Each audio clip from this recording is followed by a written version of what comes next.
बिस्मिल्लाहिर्रहमानिर्रहीम, अस्सलामु अलैकुम नाज़रीन and a very happy good morning and welcome to Suno Pakistan. और आज का प्रोग्राम आखिरी प्रोग्राम होने वाला है, यानी कि आखिरी आपका या हमारा इस साल का। अच्छा, ओ ओके। मैंने कहा ये बताना ज़रूरी है। इस साल का आखिरी प्रोग्राम होगा और आखिरी सूरज जो अब अपनी तमाम तर रानाइयों के साथ तुलू हो चुका है और ये साल पाकिस्तान के लिए उम्मीद नौ का साल साबित हुआ। मैं हूँ माहम जाहिद और मेरे साथ मौजूद है उज़ैर मलिक जी। सुबह बखैर और आप सबको जनाब अपने शो में हम खुश आमदीद कहते हैं। और आज का शो भी हमेशा की तरह बड़ा बेहतरीन होने वाला है। और आज जनाब जो साल का आखिरी दिन है 2025 का, उसके हवाले से भी जनाब डिस्कशन करेंगे प्रोग्राम में और देखेंगे कि इस साल 2025 में हमने क्या खोया, क्या पाया। 26 के हवाले से जनाब हमारा क्या रेजोल्यूशन है, हमारे क्या गोल्स हैं, हमारे क्या प्लान हैं। और उज़ैर, पाकिस्तान हम देखें अगर मई 2025 से पहले का और अब का बहुत डिफरेंस है। मार्का हक की तारीखी कामयाबी हम कैसे भूल सकते हैं। पाकिस्तानियों का सर फख्र से बुलंद हो गया। भारत आज तक सदमे में है। अमरीकी सदर पाकिस्तान की तारीफ़ें करते नहीं थकते। और आज सुनो पाकिस्तान में हम बात करेंगे कि 2025 जो है मज़ीद किन हवालों से यादगार रहेगा और 2026 में कैसी तब्दीलियाँ देखने को मिल सकती हैं। बिल्कुल। और 2025 सिर्फ कामयाबियों का ही नहीं बल्कि मजबूत आलमी रिश्तों का साल भी रहा। सऊदी अरब के साथ तारीखी दिफाई मुआहिदा हुआ, चीन के साथ सी पैक 2.0 का आगाज और भी बहुत कुछ जनाब। तो प्रोग्राम में इस पर बात करेंगे और इसके साथ मौजूदा हुकूमत के सितारे क्या कहते हैं और माजूर अफराद को नई उम्मीद देने वाले पाकिस्तानी इंजीनियर उसामा खान से भी आपकी मुलाकात करवाएंगे और बताएंगे कि उन्होंने क्या ज़बरदस्त काम किया है। और साथ ही साथ सर्दियों में जनाब वज़न कम करने का दुरुस्त डाइट प्लान का फॉर्मूला भी आज हमारे प्रोग्राम का हिस्सा होगा।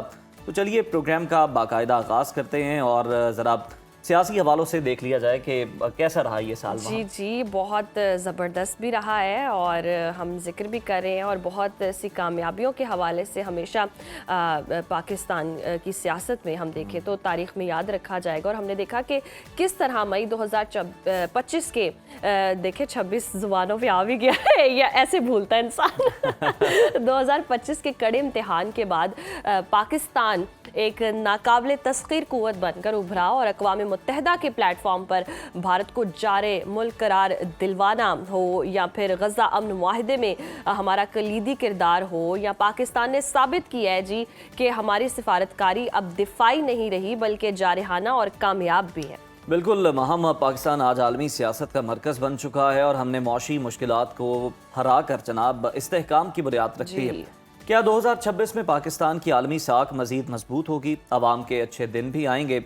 बात कर लेते हैं। सीनियर सियासतदान मोहम्मद अली दुरानी साहब हमारे साथ मौजूद हैं। और दुरानी साहब तो जनाब काफ़ी अरसे से मुल्क में देर पा इस्तेहकाम के लिए मुफाहमत की कोशिशों में लगे हुए हैं और आने वाले साल को वो किस नज़र से देख रहे हैं, उन्हीं से जान लेते हैं।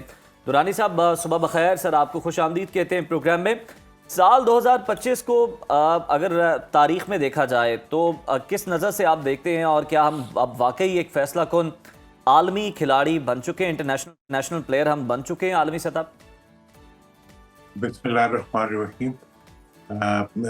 2025 का जो साल है वो मतलब हमारी ज़िंदगी का एक ऐसा साल है शायद जिसको हम कभी भी इस रेफरेंस से ना भुला सकें कि हमारी माजी की जितनी महरूमियाँ थी और माजी के अंदर जो हमारे एक नुकसानात हुए थे और जो हमने दुनिया के अंदर अपनी हैसियत बारहा बहुत सी कारनामे पाकिस्तान ने किए हैं, लेकिन इंडिया के रेफरेंस से और भारत के रेफरेंस से हम हमेशा 71 के बाद से आज तक जो है वो एक कर्ब महसूस करते थे अपने दिलों के अंदर हमेशा। तो मैं तो ये समझता हूँ कि मई 2025 के जो मार्का हक है उसने पाकिस्तान के अवाम और पाकिस्तान के शहरियों को जो है एक वो इज़्ज़त दी है जिसने कि मतलब पूरी दुनिया के अंदर ना सिर्फ हमें एक हमारी तरफ उठने वाली हर नज़र के अंदर एक एहतराम डाल दी है बल्कि खुद अपने अंदर भी हमें एक एतमाद महसूस होता है और वो वो कर्ब, जो एक दुख हमारे अंदर मौजूद था मशरकी पाकिस्तान की जुदाई का, उसके रेफरेंस से हमें एक मतलब एक नई नई उम्मीद और नया वलवल आती है। और ये बात जो हमें हमेशा कही जाती थी कि जी आप एक वेलफेयर स्टेट की जगह सिक्योरिटी स्टेट बन गए, उस रेफरेंस से भी हमने एक सिक्योरिटी स्टेट के बावजूद जो है हमने अपनी सिक्योरिटी के बुनियाद के ऊपर अपने आप को दुनिया के अंदर मनवाया है। और ये काम जो है ये हमारी अपनी मतलब कर्जे पे नहीं हुआ, बल्कि हमारी अफवाज और हमारे मुल्क के अवाम और हमारी मिडिल क्लास और लोअर मिडिल क्लास से ताल्लुक़ रखने वाले इदारे जो हैं, फौजी इदारों ने जो है हमें एक इज्जत दी है और अवाम उनके इस इज्जत में बिल्कुल दुरानी साहब, अगर हम इदारों का जिक्र कर ही रहे हैं तो फील्ड मार्शल आसिम मुनीर को कैसे भूल सकते हैं, उनका और फिर वज़ीर आज़म शहबाज शरीफ की सिफारती कोशिशों ने पाकिस्तान के लिए आलमी सतह पर जो एतमाद बहाल किया है, इसके मुस्तकबिल पर क्या असरात देख रहे हैं आप?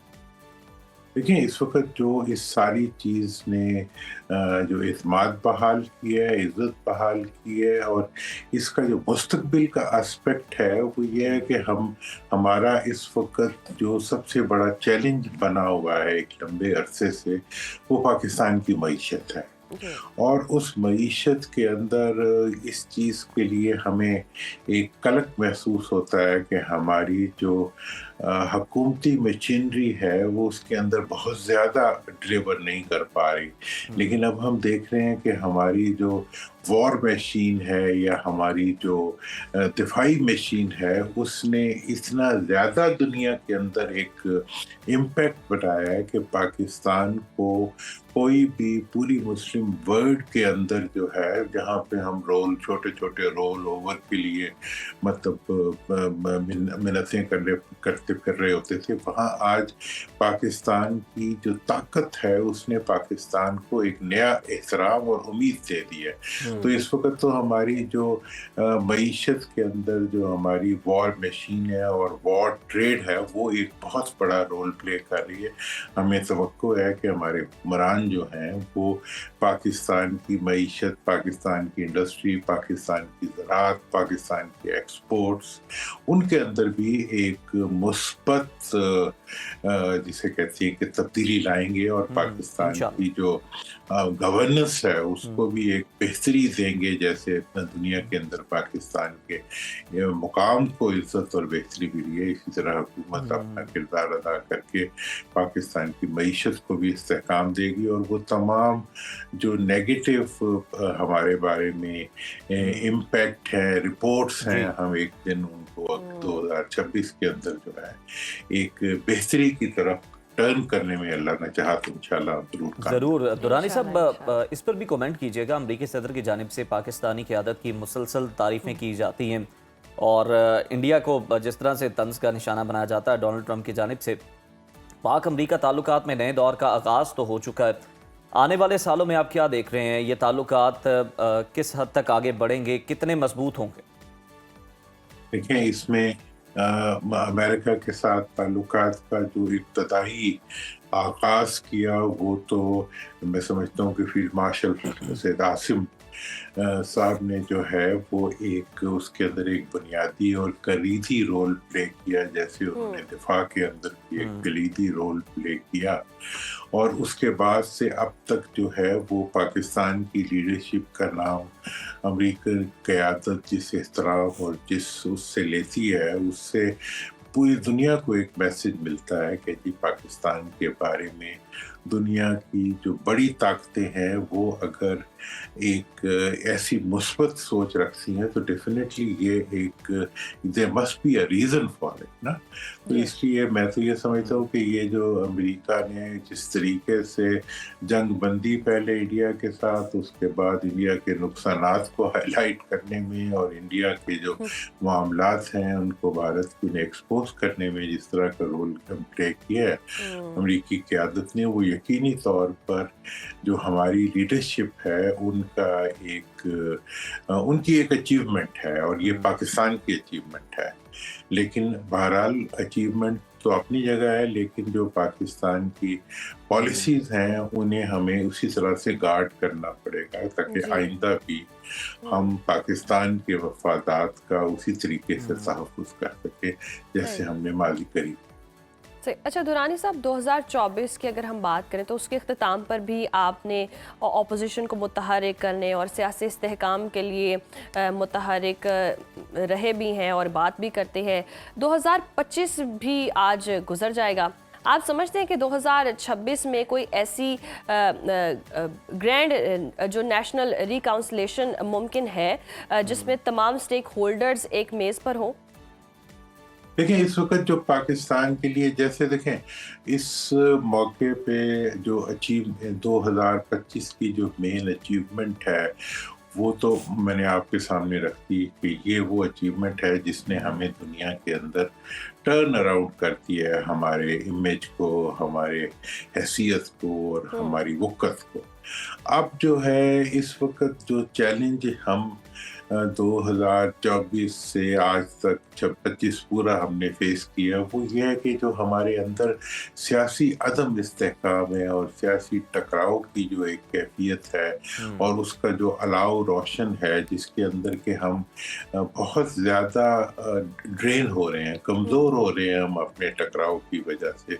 तो मैंने तो हमेशा मफ़ाहमत, जैसे आपने कहा भी, मैंने तो हमेशा मफ़ाहमत की बात की है कि मफ़ाहमत से ही पाकिस्तान जो है उसको हम आगे ले जा सकते हैं। और जब देखें, बैरूनी दुनिया के अंदर जितनी भी इज्जत हासिल कर लो, वो उसी वक्त मुस्तहकम होती है जब हम अपने अंदर इस्तेहकाम पैदा करेंगे। इस वक्त अंदर की मजबूती, हमने अपनी सरहदों को महफूज किया है। बिल्कुल दुरानी साहब, अभी हमें आप सही कह रहे हैं कि अंदर की मजबूती जो है वो मुल्क के वो ज़्यादा मानी रखती है। लेकिन सर, बदकिस्मती से हम देखते हैं कि 2026 में भी बहुत सारी बातें सुनने को मिल रही हैं। मार्च अप्रैल की जो डेट्स हैं, जो जो महीने हैं, वो गर्दिश कर रहे हैं कि जनाब उसमें कुछ हो सकता है। तो क्या 2026 में हम किसी नए सियासी इत्तेहाद या फिर इन हाउस तब्दीली की तवक्को कर सकते हैं, या मौजूदा सेटअप ही अपनी मुद्दत पूरी करता नजर आ रहा है?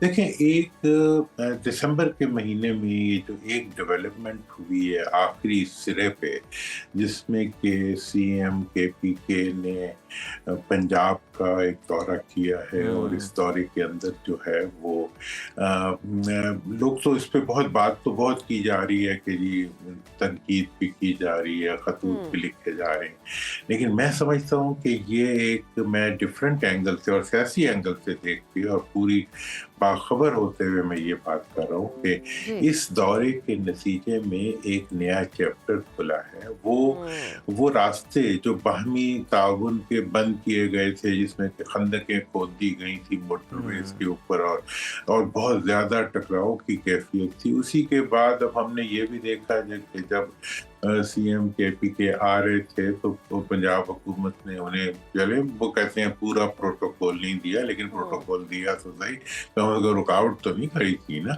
और उसके साथ साथ एक मुफाहमत की एक रास्ता बना।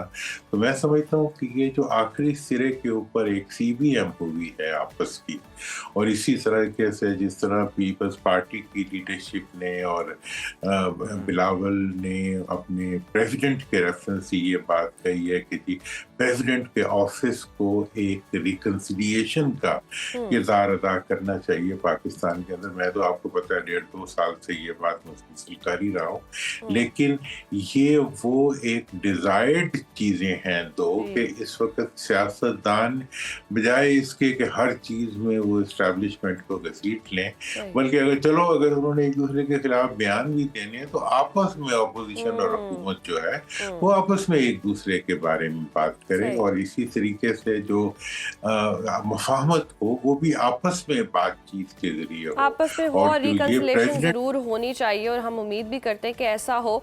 दुरानी साहब, जाते साल का बड़ा सवाल जो कि पीटीआई वालों के लिए बहुत ज़्यादा इम्पॉर्टेंट है और आवाम के लिए भी यकीनी तौर पर, ये साल भी आप इमरान खान को जेल में गुजारते देख रहे हैं। देखिए, इमरान खान साहब की जो जेल का इशू है, जेल एक बहुत बड़ी आजमाइश होती है, तकलीफ दह चीज है, लेकिन इमरान खान साहब को जेल में रख के हुकूमत ने उनका कोई नुकसान नहीं कर सकी। बल्कि उनकी मकबूलियत में मुसलसल इजाफा भी हुआ है और मकबूलियत कायम भी रही है। इसलिए मैं समझता हूँ कि ये हुकूमत का सवाल है कि क्या उन्होंने 2026 में अपनी मकबूलियत को बहाल करना है या कैद के जरिए दूसरों को मजबूत करना है। ये इनसे सवाल होना चाहिए। ये कोई उनकी वीकनेस नहीं है, ये इनकी वीकनेस बनती जा रही है कि ये एक फर्द को कैद में रखा हुआ है और उसकी मकबूलियत में मुसलसल इजाफा हो रहा है उस कैद की वजह से। तो ये हुकूमत का एक सवाल है और मैं ये समझता हूँ कि ये जो साल शुरू हुआ है इसमें आपने भी इस तरफ इशारा किया, ये मैंने ही सबसे पहले बात की थी कि इसके पहले जो 6 महीने हैं उसमें ये तवक्को की जा रही है कि हुकूमत मईशत की बहाली और अपनी गवर्नेंस को बेहतर करने के, देखिए अभी तक जो कुछ भी आप जिस चीज़ पे आप अतराते फिर रहे हैं या पूरी दुनिया में आप एक रिस्पेक्ट अर्न कर रहे हैं वो आपकी सरहदों की वजह से है, वो आपकी दिफाई ताकत की वजह से है। अब ज़रूरत इस अमर की है कि हुकूमत अपनी गवर्नेंस को इम्प्रूव करते हुए और अपनी हुकूमती कारकर्दगी को इम्प्रूव करते हुए मुल्क की मईशत को संभाले। दुरानी साहब ये भी तजवीज़ दे दें कि बिल्कुल मजबूत दिफा के लिए, मजबूत सिफारती ताल्लुकात के लिए, दुनिया में रिकग्निशन के लिए आपका मौशी ताकत होना बहुत ज़्यादा ज़रूरी है। तो 2026 में आपके ख्याल में वो कौन सी एक बड़ी रिफॉर्म है या रिफॉर्म्स हैं जो हमें अपनी मौशी इस्तेहकाम के लिए करनी चाहिए, हुकूमत को करनी चाहिए?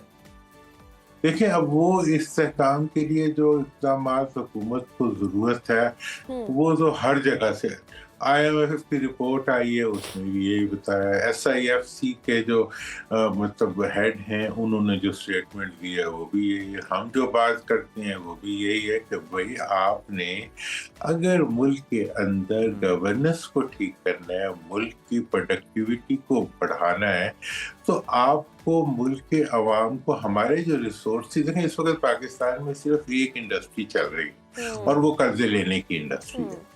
जरूरत इस बिजली पाकिस्तान में महंगी तरीन है, गैस का कहते हैं मीटर हर एक को लगेगा और गैस का बिल जो है वो डॉलरों में हो जाता है, मेन होल्स बंद नहीं होते, टाकू हमारे से संभलते नहीं है।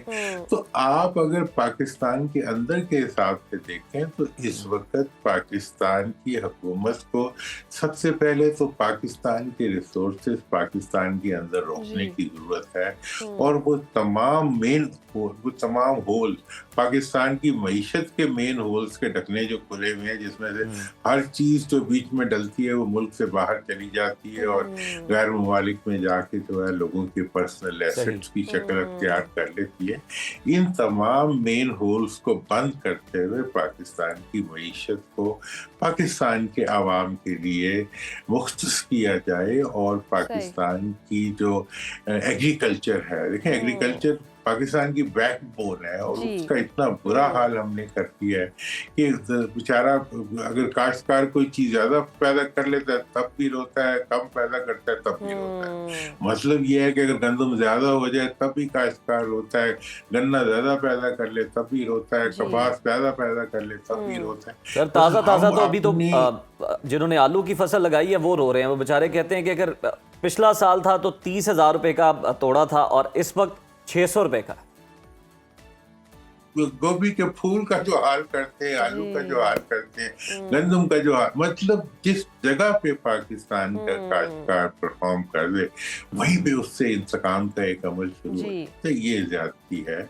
मेरा तो एक ही ख्याल है, काश कभी पाकिस्तान के हुक्मरान जो हैं वो भी पाकिस्तान के काश्तकार होते, पाकिस्तान के हुक्मरान भी पाकिस्तान की मजदूरों। बिल्कुल दुरुस्त फरमाया दुरानी साहब आपने कि मईशत जो है उसको संभाला देने की जरूरत है और हुक्मरानों को के एग्रीकल्चर पर बहुत ज़्यादा ध्यान दें। वैसे हर शोबे पे ध्यान दें, जिन जिन शोबों पर ध्यान देने की ज़रूरत है वहाँ ध्यान दिया जाएगा तो ही मईशत जो है बेहतर होगी। और वैसे अगर 2025 से ध्यान हटा के कहीं और ध्यान दिया, लेकिन जो भी है ध्यान सिर्फ मेरा यही है कि मार्का हक ने हमें भाई ऐसा हमारा सर फख्र से बुलंद किया। 2025 की सबसे बड़ी कामयाबी है जिसे हम जी कभी भी नहीं भुला सकते। एक तारीखी कामयाबी, बड़ी कामयाबियां बिल्कुल ये सियासी और अगर हम देखें ये बल्कि अस्करी और दिफाई महाज की कामयाबी कामयाबियां तो जी। हैं ही, सियासत में थोड़ा उतार चढ़ाव रहा वो अलग चीज़ है, Yes. लेकिन दुनिया में आपका मौशी ताकत होना बहुत ज़्यादा ज़रूरी है ताकि आप इन कामयाबियों से जनाब लॉन्ग टर्म फ़ायदा उठा सकें, दुनिया में अपनी एक पहचान बना सकें।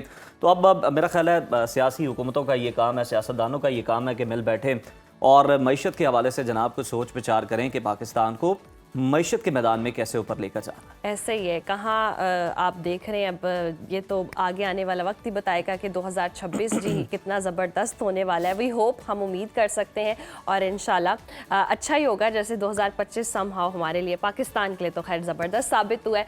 अब मौसम का आज आपने पूछा ही नहीं तो मैंने कहा ठीक है ना, मौसम का आज मैं आपसे बल्कि जानना चाहूँगा कि बताएं कि 2025 का आखिरी दिन है, आखिरी कोई मौसम। शहर, कोई कोना, कोई गली, कोई चौराहा, कोई करिया, कुछ नहीं छोड़ा हमने। कुछ भी आपने नहीं छोड़ना, आपने मुझे बताना है कि जी। मौसम आज कैसा है। जी चलते हैं और देखते हैं कि जी 2025 का ये जो आखिरी वेदर है और आज के दिन का मौसम कैसा रहेगा।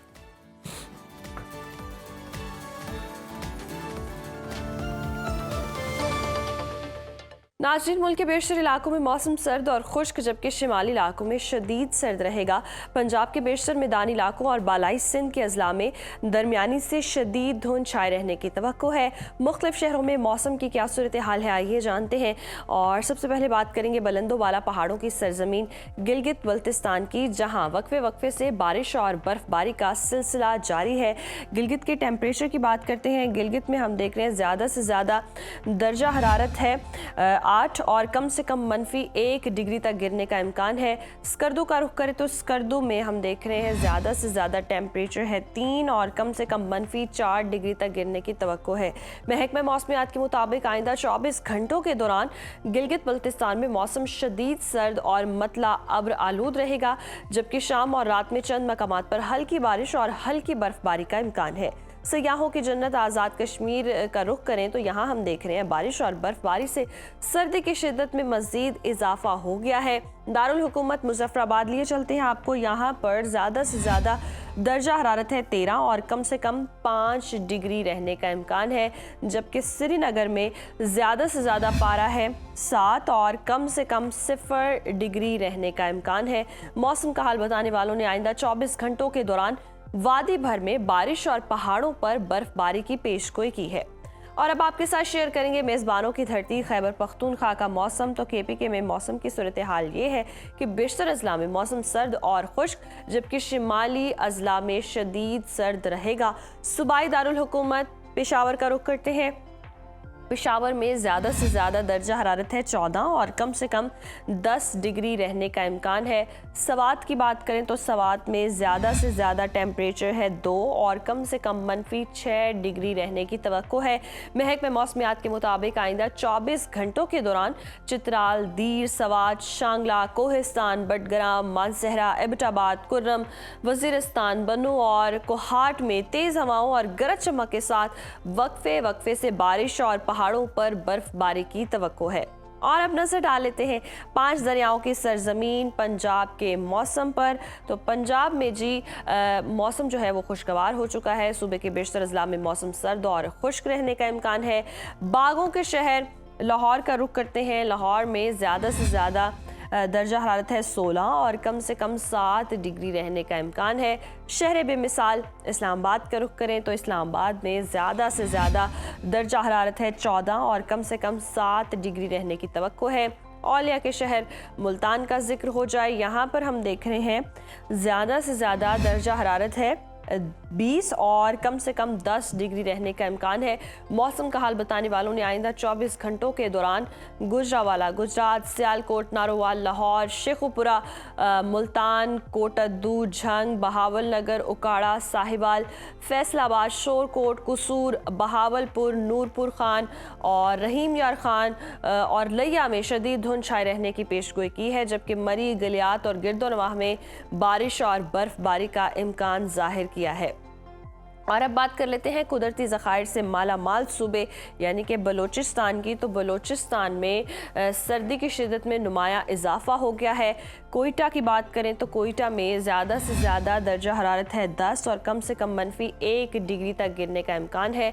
महकमा मौसमियात के मुताबिक आइंदा 24 घंटों के दौरान चमन, पशीन, कला अब्दुल्ला, कला सैफुल्ला, नोश की जोब, कलात, बार खान, मूसा खेल, तुरबत, गवादर, लसबिला, आवरान, चागी, पंजगोर और शिमाली ज़ियारत में गरज चमक के साथ बारिश और बर्फबारी का इम्कान है।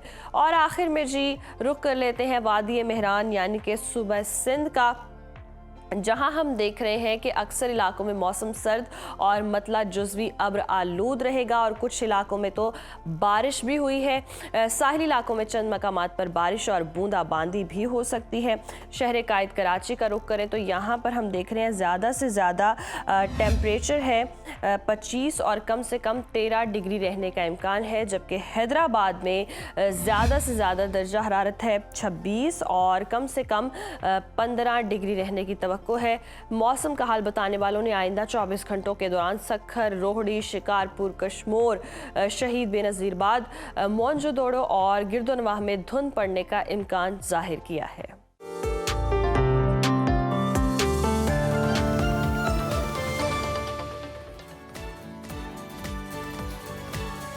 तो जनाब, मौसम की सूरत हाल आपने जान ली कि आज मुल्क भर में दर्जा हरारत का क्या रहेगा, तो आप उसके मुताबिक देखें कि जनाब आपने मौसम से कैसे लुत्फ़अंदोज़ होना साल प्लान कर लें। और न्यू ईयर जनाब आपने किस तरह से सेलिब्रेट करना है। अच्छे तरीके से सेलिब्रेट करें, हल्ला गुल्ला ना करें, कोई हवाई फायरिंग ना करें, कोई इस तरह के काम ना करें कि जनाब कानून हरकत में आ जाए। अपना ख्याल रखें, हमें आपकी बहुत फिक्र भी है, ज़रूरत भी है। इसी पैगाम के साथ ब्रेक शामिल करते हैं। Stay with us. Welcome back नाज़रीन, और अब कुछ बात कर लेते हैं जी स्किन के हवाले से, फेस के हवाले से। तो हम देखते हैं कि जो नहीं तो स्किन सिर्फ फेस की होती है नहीं मतलब मैं स्किन आपकी बॉडी का सबसे बड़ा ऑर्गन है। स्किन जो स्पेशली हम जो एस्थेटिक ट्रीटमेंट्स करवाते हैं उनके हवाले से बात होने लगी है। तो बच्चियों में हम देखते हैं कि जी चेहरे पर गैर ज़रूरी बाल होते हैं। एक ऐसा मसला होता है जो सिर्फ ज़ाहिरी नहीं बल्कि एतमाद, जहनी दबाव और ख़ुद एतमादी से भी जुड़ा होता है। और अक्सर वालिदैन ये सोचते हैं कि आखिर बचपन या कम उम्री में चेहरे पर बाल क्यों बढ़ने लग जाते हैं, क्या ये हार्मोन्स का मसला होता है या किसी अंदरूनी बीमारी की अलामत होता है। तो आज हम इसी अहम मौजू पर बात करेंगे और जानेंगे कि फेशियल हेयर की असल वजूहात क्या है, दुरुस्त तशखीस कैसे हो सकती है और जदीद डर्मेटोलॉजी में इसके महफूज और मौसर हल कौन से हैं। हमारे साथ मौजूद है मारूफ dermatologist, aesthetic physician doctor Komal Shaikh साहिबा। डॉक्टर साहिबा, good morning and welcome to Suna Pakistan. Hello, good morning. सबसे पहले हम कम उम्र बच्चियों के जो मसाइल हैं उनको डिस्कस कर लेते हैं। उनके चेहरे पे बड़े गैर ज़रूरी बाल होते हैं और वो बढ़ते ही जाते हैं, इसकी रीज़न क्या होती है? अच्छा, अगर चेहरे पे एक्सेसिव हेयर ग्रोथ है, चेहरे पर थिक कोर्स हेयर है, तो उसका जो मेन लिंक है वो अंडरलाइन कॉजेज़ की वजह से है, जिसमें नंबर 1 पे है PCOS। PCOS को कहते हैं पॉलीसिस्टिक ओवेरियन डिजीज़ या सिंड्रोम। इसमें हार्मोनल इम्बैलेंस शुरू हो जाता है, एंड्रोजन जिसको हम मेल हार्मोन कहते हैं वो ज़्यादा हो जाता है। अच्छा। जिसकी वजह से बच्चियों के चेहरे पे ज़्यादा बाल आना शुरू हो जाते हैं। अपर लिप के ऊपर, साइड बर्न्स, चिन, नेक पे थिक बाल आना शुरू हो जाते हैं। तो ये ना सिर्फ उनकी खूबसूरती को मुतासिर करते हैं, उनका सेल्फ कॉन्फिडेंस भी बहुत ज़्यादा कम होता है। सही। अच्छा, इस वजह से हम देखते हैं हार्मोनल चेंजेस जब होते हैं ना तो बहुत सारी फेस पे तब्दीलियां हो रही होती हैं। कोई फैट भी हो जाता है, बंदे की बॉडी फैट भी बढ़ जाता है, डलनेस हो जाती है स्किन पर। और किस किस तरह के मसाइल जो हैं वो ख़वातीन को दरपेश होते हैं इस दौरान? अच्छा, इसमें स्किन ऑयली होना शुरू हो जाती है, चेहरे पे एक्ने आना शुरू हो जाती है, हेयर फॉल शुरू हो जाता है। और अगर किसी को इंसुलिन रेजिस्टेंस हो गई है जो कि PCOS में होता है, उसकी वजह से वेट गेन होना शुरू हो जाता है। तो ये अलामात है। अगर आपकी बच्चियों को ऑब्वियसली पेरेंट्स होते हैं, उनको सबसे पहले ये निशानियाँ, ये साइन सिम्टम्स नज़र आते हैं। तो मेरा एक पेरेंट्स को यही मैसेज है कि आप इसको जल्दी से डायग्नोज करें और बच्चों का इलाज कराना शुरू करें। अच्छा, एक मिथ भी है और ये कहा भी जाता है कि आप ये जो हेयर रिमूवर जो भी आप यूज़ कर रही हैं रिमूवल के लिए, मतलब वो क्रीम्स हैं या कुछ भी है व्हाट्सएवर, वो थोड़ा सा आपको लेट यूज़ करना चाहिए, अर्ली एज में आपको नहीं यूज़ करना चाहिए, वरना फिर बाल और बहुत ज़्यादा आते हैं। ये दुरुस्त है, एज क्या होनी चाहिए? अच्छा, हेयर रिमूवल के लिए पहले तो मैं ये कहूँगी कि लेज़र की तरफ आएँ। सही। थ्रेडिंग, वैक्सिंग इसकी तरफ ना आ जाएं। ये क्या करता है, आपकी हेयर ग्रोथ ज़्यादा कर देता है। वो हेयर ग्रोथ ज़्यादा इस तरह से नहीं होती कि बहुत ज़्यादा एक्सेसिव हेयर आ गया। उसमें ये होता है कि जब आप वैक्सिंग थ्रेडिंग करते हैं तो जो नया आने वाला बाल होता है उसका जो एंड होता है वो ब्लंट होता है, जिसकी वजह से लगता है कि बहुत थिक हेयर आ गए, यानी ऑलरेडी हार्मोनल इम्बेलेंस की वजह से आपकी ग्रोथ ज़्यादा हुई होती है। तो लेज़र की तरफ आए। वैसे खाली मेडिकेशंस, वैसे सर्टेन मेडिकेशंस हैं जो कि हेयर ग्रोथ को कम करती हैं, लेकिन वो भी लेज़र्स के साथ। अगर आप लेज़र करवाएंगे, लेज़र का काम ये होता है कि वो आपका हेयर बल्ब जो होता है, ग्रोथ सेल्स होते हैं, उसको वीक कर देता है। जब उसको वीक करता है आपके बाल जो होते हैं वो कम आना शुरू हो जाते हैं। तो सर्टेन मेडिकेशंस हैं, लेकिन उसको भी खुद से इस्तेमाल लेकिन ये लेजर ट्रीटमेंट जिंदगी भर आपके साथ चलता है, या फिर आप समझते हैं कुछ सेशंस के बाद या कुछ एक साल या चंद माह के बाद फिर आपको ज़रूरत नहीं पड़ती और बाल भी नहीं आते? अच्छा, ये एक मिसकंसेप्शन होती है। सब आके कहते हैं कि परमानेंट बाल खत्म हो जाएंगे, ऐसा नहीं होता। 80% रिडक्शन हो जाती है। 80% रिडक्शन ऐसे कि इंटेंसिटी कम हो जाती है, थिकनेस कम हो जाती है, यानी इसमें वो इतना बॉदर नहीं करते, फिर वो आप। इतना बॉदर नहीं करते, बिल्कुल थ्रेड लाइक हो जाते हैं, ना होने के बराबर। ऑब्वियसली वैक्सिंग थ्रेडिंग के हेडेक से तो आपकी जान छूट जाती है। तो उसमें ये होता है कि लेजर सेशंस होते हैं, वो भी एक सर्टेन एज होती है, 16 से 18, इससे पहले नहीं आपने करानी। और वो भी जब डॉक्टर, उसमें भी होता है कि पहले हमने हिस्ट्री लेनी होती है, कुछ टेस्ट होते हैं वो करवाते हैं, क्योंकि लेजर सब बच्चियों के लिए भी कंपलसरी नहीं है, इंडिकेशन इसकी डिफरेंट होती हैं। सही, यानी कि एक स्पेसिफिक एज है, वहाँ से आप स्टार्ट कर सकते हैं लेज़र भी। अच्छा, लेज़र के साइड इफ़ेक्ट्स भी हमें बताएं कि अगर कोई फेस पे लेज़र करवा लेता है, लेट्स सपोज किसी को शायद उस तरह से रिकमेंड नहीं किया जाता, डॉक्टर ने सही से काउंसलेशन नहीं की है, और उसके बाद उसने लेज़र करवा लिया और फिर प्रॉब्लम्स आना शुरू हो गई हैं, उससे क्या प्रॉब्लम्स बढ़ती हैं लेज़र से? अच्छा, लेज़र के ओवरऑल साइड इफेक्ट नहीं होते अनलेस अनटिल उसको डॉक्टर ने सही तरीके से हैंडल ना किया।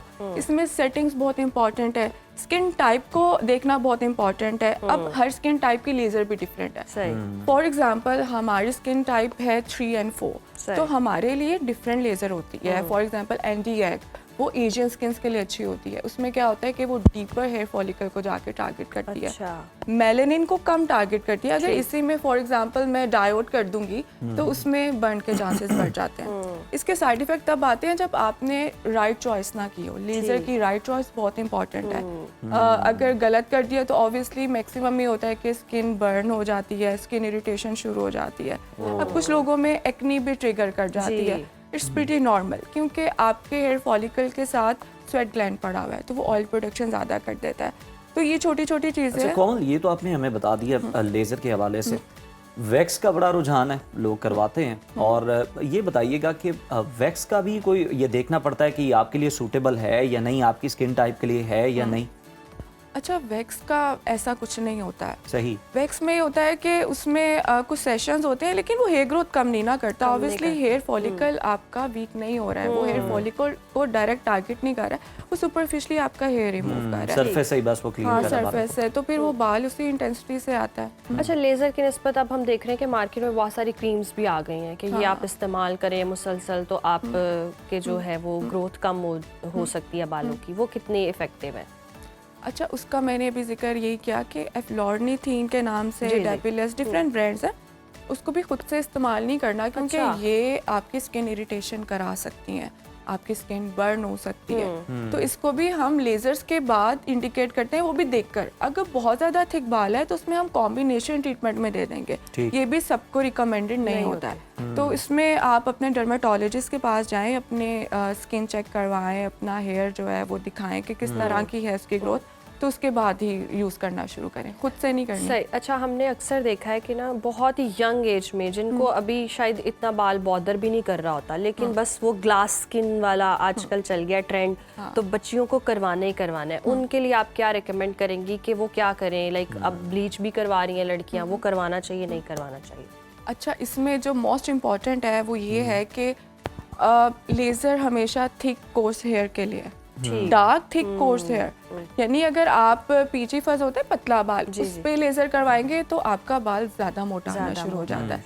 तो कुछ लोग ऑब्वियसली जैसे जैसे ट्रेंड बढ़ रहा है एस्थेटिक्स का, तो कुछ लोग for the sake of money नहीं सही गाइड करते हैं। तो मेरे पास काफ़ी बच्चियां आती हैं जो परेशान होती हैं कि हमने लेज़र करवाई, मेरे बाल बहुत ज़्यादा आना शुरू हो गए, तो उसमें स्किन इन्फेक्शंस का चांस बढ़ जाता है। जब बाल ज़्यादा होता है इनग्रोन हेयर्स का चांस बढ़ जाता है।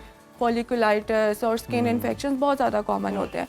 तो अगर आपके चेहरे पे पतला बाल है तो डोंट गो फॉर लेज़र, उसके लिए we have another laser, anti गैग पिको लेज़र है, वो करवाएं, या फिर ऐसे ही मतलब वैक्स वगैरह ही करवा लें तो वही बेहतर रहती है। अच्छा, लेज़र से एडवांस भी कोई चीज़ें आ चुकी हैं, टेक्नोलॉजी, इलेक्ट्रोलाइसिस, कुछ इस तरह की, अगर मैं उसे सही प्रोनाउंस कर रहा हूँ तो?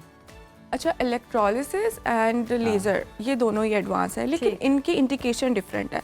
लाइक इलेक्ट्रोलिसिस हम उनमें देते हैं जिनका वाइट हेयर होता है, क्योंकि लेज़र वाइट हेयर को टारगेट नहीं करता। अच्छा, लेज़र वाइट हेयर को टारगेट नहीं करता। थिक डार्क कोर्स हेयर, अगर जितना ज़्यादा डार्क बाल होगा, जितना थिक बाल होगा, उतने अच्छे लेज़र के रिजल्ट्स आते हैं। वही मैं कह रही हूँ कि अगर पतला बाल है उस पर लेज़र नहीं करानी, क्योंकि लेज़र के बाद वो ज़्यादा आना शुरू हो जाता है। अगर आपके चेहरे पे थिक बाल है, यानी सबसे ज़्यादा अच्छे रिजल्ट्स मेल बियर्ड में आते हैं। कुछ जो मेल आते हैं मेरे पास, उनका अगर प्रॉब्लम होता है कि ये करते हैं, थिक बाल होते हैं, तो उनके बड़े अच्छे रिजल्ट्स आते हैं। अच्छा, फीमेल में अगर नहीं तो मेल ये करवा रहे हैं, क्योंकि ये मसला तो रहता है कि जो डेली शेव कर रहे होते हैं या एक दिन बाद उन्हें मसला तो रहता है। तो हम बियर्ड वाले तो ज़रा बचे हुए हैं। तो उनके लिए भी लेज़र बेहतरीन है, बहुत बेहतर है, और बहुत लोग आके कराते हैं, क्योंकि हमसे ज़्यादा तो मेल जो है उनको वो कॉन्शियस हो गए फेस करना पड़ता है। तो बहुत अच्छे रिजल्ट्स हैं। ये एग्जांपल मैंने इसलिए दी ताकि हमारी ऑडियंस को आइडिया हो कि लेज़र किस तरह के हेयर पे काम करती है। बहुत शुक्रिया डॉक्टर कोमल आपके, और हमें देखें क्लियरेंस भी मिल चुकी है इस हवाले से कि जो मोटा बाल होता है लेज़र उस पर इफेक्ट करती है। तो जितने भी लोग हैं जिनको बड़ा शौक है ना कि भाई लेज़र करवाएंगे और मुसलसल ताउम्र आप सुकून में रहेंगे, ऐसा नहीं है, लेकिन उसके सेशंस होते हैं, बाल को पतला कर देता है, मोटे बालों पर ज़्यादा इफेक्ट होता है। ये सारी इन्फॉर्मेशन आप तक पहुंच चुकी होगी। फिलहाल प्रोग्राम में वक्त हुआ ब्रेक का। नाज़रीन, कौमी हेडलाइन पाकिस्तान इंटरनेशनल एयरलाइंस ने ऐलान किया कि आइंदा बरस मार्च 2026 से इस्लामाबाद से लंदन के लिए अपनी परवाज़ें बाकायदा बहाल करेगी। ज़राए के मुताबिक PIA को लंदन के हीथ्रो एयरपोर्ट पर हफ्तावार 4 परवाज़ों के लिए स्लॉट्स फराहम किए गए हैं। ये स्लॉट्स माजी में पाबंदी के बायस आर्जी तौर पर तुर्किश एयरलाइन को दिए गए थे ताकि ज़ाया ना हो, ताहम अब ये स्लॉट्स PIA को वापस मिल गए हैं और हीथ्रो एयरपोर्ट इंतज़ामिया को इस हवाले से तहरीरी तौर पर आगाह भी कर दिया गया। और PIA हुकाम का कहना है कि लंदन के लिए फ़्लाइट ऑपरेशन की बहाली न सिर्फ मुसाफिरों के लिए जदीद और बेहतर सफरी सहूलियात फराहम करेगी, बल्कि एयरलाइन की माली हालत में भी बेहतरी मुतवक्के है, और इस पेशरफ से कौमी मईशत पर मुस्बत असरात पड़ेंगे। ये उम्मीद जाहिर की जा रही है, क्योंकि बैनुल-अक़वामी फ़ज़ाई राब्तों में इजाफे से तिजारती और कारोबारी सरगर्मियों को भी फ़रोग़ मिलेगा। तो जी अच्छी बात है, ज़बरदस्त, और PIA तरक्की करे, हम तो यही चाहते हैं, और हमारी आवाम को भी सहूलतें मिलें, ये भी चाहते हैं। और डायरेक्ट फ्लाइट हो तो इससे बेहतर क्या हो सकता है। और डायरेक्ट फ्लाइट अगर ऐसी हो कि आपकी शादी होने वाली हो आप फ्लाइट लेकर आ रहे हैं और आपकी शादी है, देखें परवाज जाते ये कोई राब्ता नहीं बना। मेरा ख्याल है कोई एयर ट्रैफिक कंट्रोलर की ज़रूरत है हमें, जो कि आपको डायरेक्शन बता सके कि किधर जाना है, कहाँ। चलिए, अब मैं आपको जहाज घूम के आ गया और दिमाग में लैंड किया। ये सोचो कि दुनिया कहीं भी जा सकती है, तो देखें सोच कुछ भी हो सकती है इंसान की, सोच मुस्बत रखनी चाहिए। अब ये देखिए कोई ऐसी सोच सकता है कि कोई शख्स अपने हाथ से महरूम हो जाए और फिर सिर्फ दिमाग के इशारों से वो हाथ दोबारा हरकत करने लगे। Is it possible? ये कोई सीरीज, कोई हम ऐसे लग रहा है कोई सीजन कोई डिस्कस कर रहे हैं। ये कोई साइंस फिक्शन नहीं है, बल्कि ये पाकिस्तान के एक नौजवान इंजीनियर ने कारनामा अंजाम दिया। उज़ैर, पाकिस्तानी इंजीनियर हैं उसामा खान और उनकी टीम है। उन्होंने ऐसे मसनूई हाथ तैयार किए हैं जो बिल्कुल असल हाथ की तरह काम करते हैं, और सबसे ख़ास बात ये हाथ दिमागी सिग्नल से कंट्रोल होते हैं। महंगी गैर मुल्की टेक्नोलॉजी के मुकाबले में ये जदीद मसनूई हाथ ना सिर्फ सस्ता भी है, बल्कि 90% पाकिस्तानी मटीरियल से तैयार किया गया है। तो आइए बात कर लेते हैं इस हैरान कुन निजात के खालिक पाकिस्तानी इंजीनियर उसामा खान से। Welcome to Suno Pakistan. बहुत ज़बरदस्त आप लोगों ने काम किया इंसानियत के लिए, माजूर अफराद के लिए काम करने का। ये सफ़र हमें ज़रा बताइएगा, कहाँ से शुरू हुआ, कब आपने सोचा कि इसकी ज़रूरत है, और कोई ऐसा लम्हा या तजर्बा जिसने आपको इस समत में कदम उठाने पर मजबूर किया हो। एज ए FYP हमने प्रोजेक्ट बनाया था प्रोस्थेटिक हैंड, और क्योंकि हम बायोमेडिकल इंजीनियर्स हैं तो हमें इस तरह का प्रोजेक्ट बनाना होता है जो कि ह्यूमन लाइफ के लिए एप्लीकेशन हो उसकी, ह्यूमन हेल्थ के लिए। तो हमने प्रोस्थेटिक हैंड अपने मशवरे से बनाया था, जो हमारे एचओडीज थे उनके मशवरे से। और मेरा जो शुरू से मेरा जो इंटरेस्ट था वो इसमें था कि मैं एक ऐसा प्रोजेक्ट बनाऊँ अपने इंजीनियरिंग के करियर में जिससे लोगों का भी फ़ायदा और जिससे हमारी जो इंजीनियरिंग की काबिलियत है वो भी उभर के सामने आए। तो अल्हम्दुलिल्लाह अल्लाह ने इस प्रोजेक्ट में हमें कामयाब किया और आफ्टर द ग्रेजुएशन हमने इस प्रोजेक्ट को प्रोडक्ट की फॉर्म में लेकर आए। हमने 2020 में 19 में पहला प्रोस्थेटिक आर्म बनाया था और 2020 में हमने किसी आर्म की प्रोजेक्ट के ऊपर गोल्ड मेडल हमें विन किया था IEEE पाकिस्तान की तरफ से। फिर 2021 में हमने कंपनी रजिस्टर करके जो है इसको प्रॉपर तौर पर इसकी सर्विस स्टार्ट करी और अल्हम्दुलिल्लाह 5 साल हो चुके हैं और काफ़ी लोग जो हैं वो इस प्रोजेक्ट से मुस्तफ़ीद हो चुके हैं अल्हम्दुलिल्लाह। वाह, ज़बरदस्त ज़बरदस्त उसामा। वरना हम सीरीज़ और वेंसडे एडम को ही देखा है हमने, वही हाथ को चला रही होती है और उसी की थिंग होती है और ये थिंग ऐसे पॉसिबल होना बड़ी ज़बरदस्त बात है। वरना हमें लगता था मूवीज़ और सीरीज़ में ही होता है। तो ये कहाँ ये जो आप हाथ बना चुके हैं और ब्रेन से ये ऑपरेट हो रहा है, ये होता किस तरह है, कैसे सिग्नल्स पहुँचते हैं, ज़रा सादा से अल्फाज में बताइएगा। जी ये अल्हम्दुलिल्लाह अब साइंस फिक्शनल जितनी चीज़ें हैं वो रियलिटी की तरफ आ रही हैं और इंजीनियरिंग और साइंस का ये जो है हमारे लिए तोहफा है। और इसकी टेक्नोलॉजी जो है वो ब्रेन कंट्रोल इस तरह से है कि जो भी मैं अभी बात कर रहा हूँ, मैं अपना हाथ की मूवमेंट कर रहा हूँ, ये सब ब्रेन से सिग्नल आता है तो मेरा हाथ जो है वो मूव कर रहे हैं, पूरी मेरी बॉडी को जो है वो ब्रेन कंट्रोल कर रहा है। अगर मेरा हाथ जो है वो यहाँ से, अगर मैं सपोज करता हूँ कि अल्लाह ना करे किसी हाथ से मैं हाथ कट गया तो 4 आर्म तक तो मेरे हाथ के ब्रेन से सिग्नल आएंगे लेकिन आगे नहीं जा पाएंगे। ठीक है, ठीक। अब मैं हाथ बंद कर रहा हूँ, खोल रहा हूँ तो 4 आर्म तक सिग्नल आएगा लेकिन आगे नहीं जाएगा क्योंकि मेरा हाथ जो है आगे मिसिंग। और 4 आर्म पर हम सेंसर्स प्लेस करते हैं, माइक्रोइलेक्ट्रिक सेंसर्स होते हैं ये ख़ास किस्म के जो कि न्यूरॉन की एक्टिविटी को रिसीव करते हैं। ये सेंसर्स जो हैं वो एक्टिविटी ब्रेन की रिसीव कर लेंगे। जैसे अगर मैं हाथ बंद करना चाह रहा हूँ तो वो सेंसर सिग्नल रिसीव करेंगे कि ये हाथ बंद करना चाह रहे हैं। अगर मैं हाथ खोलना चाह रहा हूँ तो उसका एक मुख्तलिफ सिग्नल आता है वेवबंदी। तो वो सिग्नल रिसीव होने के बाद जो है मशीन लर्निंग और आर्टिफिशियल इंटेलिजेंस जैसी टेक्निक्स के जरिए मशीन समझती है कि हमें किस सिग्नल पे क्या मूवमेंट है। बिल्कुल ठीक है तो ये उसामा, पूरी machine बहुत learning, सारे artificial सवालात हैं, मैं intelligence चाहूँगा इसमें आप involved है। मरहलावार स्टेप बाय स्टेप उनका आंसर दे दें। अच्छा, एक तो ग्रिप के हवाले से बताइएगा, पकड़ किस तरह की है इसमें, और दूसरा हमें ये बताइएगा कितना एफिशिएंट है, और कॉस्ट के हवाले से ख़ास तौर पर, मतलब इंटरनेशनली अगर कोई इस तरह की टेक्नोलॉजी है तो उसकी कितनी कॉस्ट है। इसका हमें पता चला कि 90% जो मटेरियल है वो पाकिस्तान से लिया गया है, तो यहाँ पे कितनी कॉस्ट है और कितने लोगों को अभी तक ये हाथ आप लोग लगा चुके हैं? जी हम मोर देन 100 लोग जो हैं वो इस हाथ से मुस्तफ़ीद हो चुके हैं। और कॉस्ट की अगर बात की जाए तो पाकिस्तान में जो है हमने इसको 0.5 मिलियन में इसको बनाया PKR में, जो कि 5 लाख बनते हैं। और अगर पाकिस्तान से बाहर की हम बात करें तो वो $10,000 से $50,000 तक इसकी प्राइस जाती है, जो कि तकरीबन 1.5 करोड़ रुपए का एक हाथ बनता है मैक्सिमम अगर हम देखते हैं। और इसकी जो एफिशिएंसी है वो इसमें एक से ज़्यादा मूवमेंट है। पाकिस्तान का सबसे एडवांस प्रोस्थेटिक हैंड है जो कि एक से ज़्यादा मूवमेंट परफॉर्म करता है। जैसे मैं आपको दिखा भी दूँ, इसकी रोबोटिक अपीयरेंस होती है, इसकी मुख्तलिफ फिंगर्स जो हैं वो इंडिविजुअली भी काम कर सकती हैं। जैसे अगर आप टाइपिंग ग्रिप करना चाहेंगे तो इसकी इंडेक्स बैंड फिंगर जो है वो बैंड हो जाएगी और आप टाइपिंग कर सकते हैं। ठीक है, इसी के साथ अगर आप हुक ग्रिप करना चाहते हैं या थम्स अप करना चाहते हैं, जो भी मूवमेंट करना चाहते हैं, वो एक से ज़्यादा मूवमेंट ये परफॉर्म कर सकते हैं। और इसमें और मज़ीद रिसर्च इसकी जारी है कि इसको हम और मज़ीद एडवांस बना रहे हैं। इसी के साथ ह्यूमनॉइड अपीयरेंस का भी हमने एक हाथ बनाया बिल्कुल है, जो कि उसामा खान, बड़ी ज़बरदस्त टेक्नोलॉजी है और कॉस्ट भी जो है वो बहुत ज़्यादा कम है, लोगों के लिए बहुत ही भला है। मतलब 5 लाख के अंदर, और अगर देखा जाए इंटरनेशनली तो 1.5 करोड़ रुपए तक इसकी कीमत है। तो जनाब हमारे जो इंजीनियर्स हैं ये भी कमाल कर रहे हैं हर मैदान के अंदर, किसी से कम नहीं है। और उसामा खान का जनाब हम शुक्रिया अदा करेंगे इंसानियत की भलाई के लिए। इतना ज़बरदस्त उन्होंने जनाब प्रोजेक्ट किया, इसकी ज़रूरत महसूस की और 100 से ज़ायद लोगों को इसका फ़ायदा जनाब पहुंच चुका है। इसी के साथ बढ़ते हैं ब्रेक की जानिब, कहीं मत जाइए, देखते रहिए सुनो पाकिस्तान। वेलकम बैक नाज़रीन। बांग्लादेश से एक अफसोसनाक खबर है। पाकिस्तान की दोस्त और बांग्लादेश की पहली खातून वज़ीर आज़म बेगम खालिदा ज़िया गुज़श्ता रोज़ 80 बरस की उम्र में इंतकाल कर गए। उनकी वफ़ात महज एक सियासी लीडर का जाना नहीं बल्कि जनूबी एशिया की सियासत में एक बहुत बड़ा खला है। और वज़ीर वज़ीर आज़म शहबाज शरीफ ने उन्हें खराज अक़ीदत पेश करते हुए पाकिस्तान का दोस्त करार दिया है और अब स्पीकर कौमी असम्बली सरदार अयाज सादिक ढाका रवाना हो रहे हैं ताकि उनके जनाजे में शिरकत कर सकें।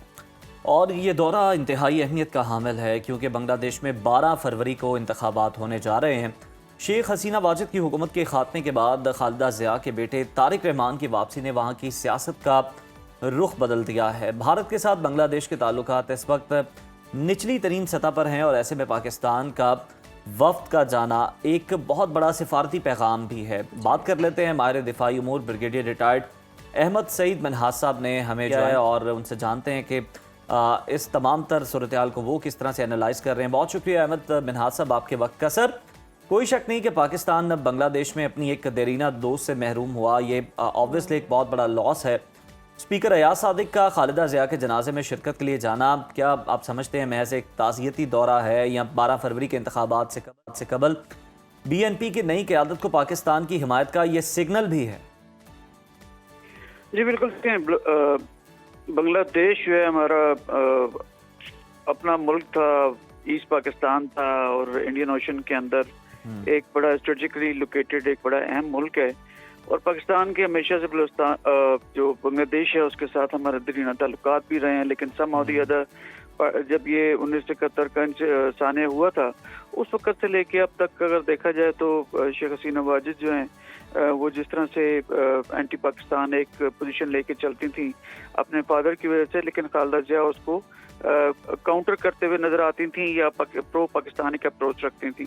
लेकिन some of the other political mileage हासिल करने के लिए वो उस तरह से खुलकर अपना किरदार अदा नहीं करती थी। लेकिन ये है कि इनके दौर के अंदर पाकिस्तान के साथ ताल्लुकात खासे बेहतर होते थे, जबकि शेख हसीना वाजिद के दौर के अंदर प्रो इंडियन पॉलिसीज की वजह से एंटी पाकिस्तान एक स्लोगन लेके चलते थे और बांग्लादेशी खास करके पाकिस्तानियों के साथ इवन उर्दू में बात करना पसंद नहीं करते थे, क्योंकि वो इस चीज़ को उनके दिमागों में डाला गया था कि पाकिस्तान और ये वेस्ट पाकिस्तान और ईस्ट पाकिस्तान के अंदर जो पहली जो मारामारी हुई थी या जिसमें बंगालियों को कत्ल किया गया था वो उर्दू राइट से। तो लिहाजा इन तमाम हेरिस्टिक्स को शेख हसीना वाजिद ने बदकिस्मती से पाकिस्तान के खिलाफ इस्तेमाल किया और खालिदा ज़िया जो हैं वो जो है प्रो पाकिस्तान रही और खासी अच्छा उन्होंने जो है बैलेंस फॉरेन पॉलिसी रखी।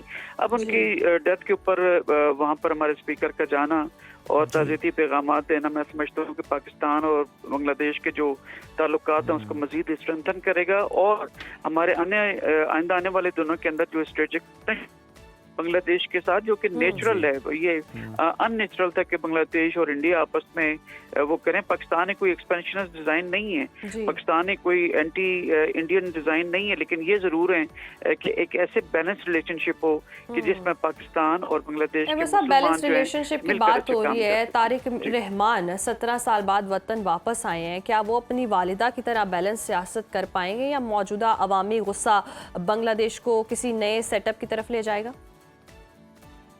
पैराडॉक्सियल काइंड ऑफ सिचुएशन है। अगर माजी के अंदर भी देखें 1971 से लेके अब तक खालिदा ज़िया साहब के दौर के अंदर भी हालात कोई बहुत अच्छे नहीं थे, क्योंकि वहाँ पर भी डिस्क्रिमिनेशन थी, जबकि राइवल पार्टी जो है उनकी शेख हसीना वाजिद की वो आपस में जो है शोल्डर्स रब करते हुए नजर आते थे और वहाँ पे डेमोक्रेटिक जो प्रोसेस था उसको खासे चैलेंजेस रहे थे। तो अब जो वहाँ पे इंडिजिनस एक मूवमेंट जो कि वहाँ के स्टूडेंट्स ने यंगस्टर्स ने शुरू की है, तो उसके तनाजुर के अंदर ये ठीक है कि तारिक साहब वापस आए तो शायद खालिदा ज़िया साहबा की जो एक टिल्ट था उसके हिसाब से उनकी पार्टी जो है वो एक इनग्रेस कर सके वहाँ की पॉलिटिक्स के अंदर।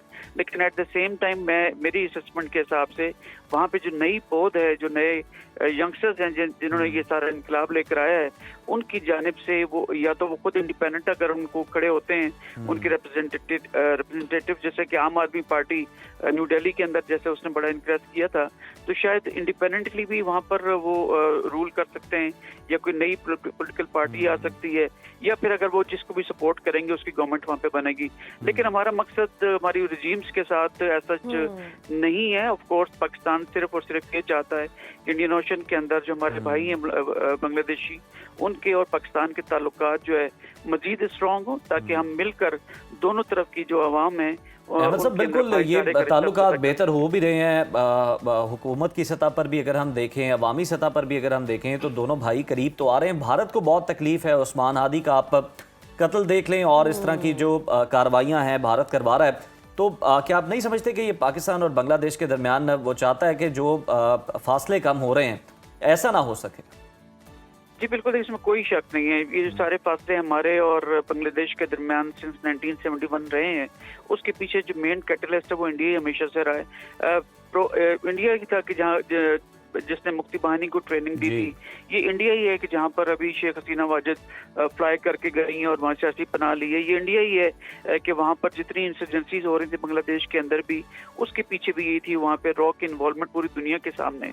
तो लिहाजा इस वक्त एक अपने स्ट्रेटेजिक अलाय के साथ, जो कि उसकी जो 7 सिस्टर्स जो कहते हैं कि सिलगुरी कॉरिडोर से ऊपर, जो सेलियंट से ऊपर, जो जहाँ पे इस वक्त लड़की पसंद जो है तंजीमें अपनी काम कर रही है, मणिपुर में खास करके और दीगर इलाकों में, कि जिनको चेकमेट करने के लिए बांग्लादेश का भी सहारा लिया जाता था। तो अगर वो उनके साथ खड़े हुए नजर नहीं आएंगे तो फिर ये सिलगुरी कॉरिडोर जो है वहाँ से वो 7 सिस्टर्स जो हैं जो साउथ ईस्ट में हैं इंडिया के, वो किसी वक्त भी अलहदा हो सकती हैं। तो लिहाजा एक स्ट्रेटेजिक अलायंस अपनी फेवर में बांग्लादेश की जानिब से जरूर चाहेंगे। वो कभी भी नहीं चाहेंगे कि जिसमें 1971 से लेके अब तक उन्होंने इन्वेस्टमेंट कर रखी थी, पॉलिटिकली, डिप्लोमेटिकली, फाइनेंशियली आप देखें तो, उसको किसी भी सूरत में पाकिस्तान के हक में रेलीगेट होने दें। लेकिन वहाँ की जो अब अवाम है वो बेहतर तौर पर जानते हैं कि उनके हक में इंडिया है या पाकिस्तान। लेकिन जो अब इस वक्त उनकी मीडिया पे देखें या जितनी खबरें आ रही हैं, वो प्रो पाकिस्तान जो है वहाँ पे अवाम है। और इंशाल्लाह ताला पाकिस्तान और बिल्कुल इंडिया जो है वो बेनकाब हो चुका हुआ है, बांग्लादेशी अवाम के सामने भी बुरी तरह से एक्सपोज हुआ है। और इसलिए जो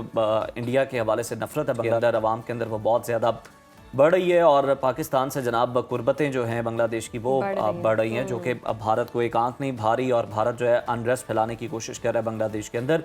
बहुत शुक्रिया ब्रिगेडियर साहब आपके वक्त का। और नाज़रीन, जिस तरह से हम बात कर रहे हैं कि 2026 बांग्लादेश के एतबार से भी बड़ा हम है, क्योंकि फरवरी के अंदर वहाँ पर इंतखाबात भी होने जा रहे हैं और पाकिस्तान के साथ ताल्लुकात भी बहुत बेहतर हो रहे हैं। और ऐसे में ताज़ियती दौरा करना वो भी बड़ा खुश आइंदा है, ज़बरदस्त है। अच्छी तब्दीलियाँ आ रही हैं। अब 2026 में क्या होगा इस पर हम नज़र डाल लेते हैं। 2026 के आगाज़ के साथ ही सबकी नज़रें जो हैं वो अब फ्यूचर पर हैं कि फ़्यूचर कैसा होगा। हर कोई जानना चाहता है कौन खुशकिस्मत होगा, कारोबार कैसा होगा, मोहब्बत कैसी रहेगी, सेहत और तालीम में कौन फ़ायदा उठाएगा और किसको मोहतात रहने की ज़रूरत है। इसके अलावा जनाब सियासत की भी बात करेंगे। क्रिकेट के बड़े इंपॉर्टेंट इवेंट्स आ रहे हैं और मुल्की महाज पर साल 2026 के क्या इम्कानात हैं, क्या कहते हैं, और बानी PTI की रिहाई के हवाले से सितारे क्या पैगाम दे रहे हैं, ये सब कुछ आज हम जान लेते हैं। इस सेगमेंट में हमारे साथ मौजूद है मारूफ astrologer Samrana Shah. Samrana, welcome to Suno Pakistan. Samrana, साल 2026 में खुशकिस्मती के हवाले से क्या आपकी पेशगोइयाँ हैं? ख़ास तौर पर कौन से स्टार्स हैं जिनके लिए ये साल बहुत सारी अपॉर्चुनिटीज़ लेकर आ रहा है, बहुत लकी साबित होगा उनके लिए?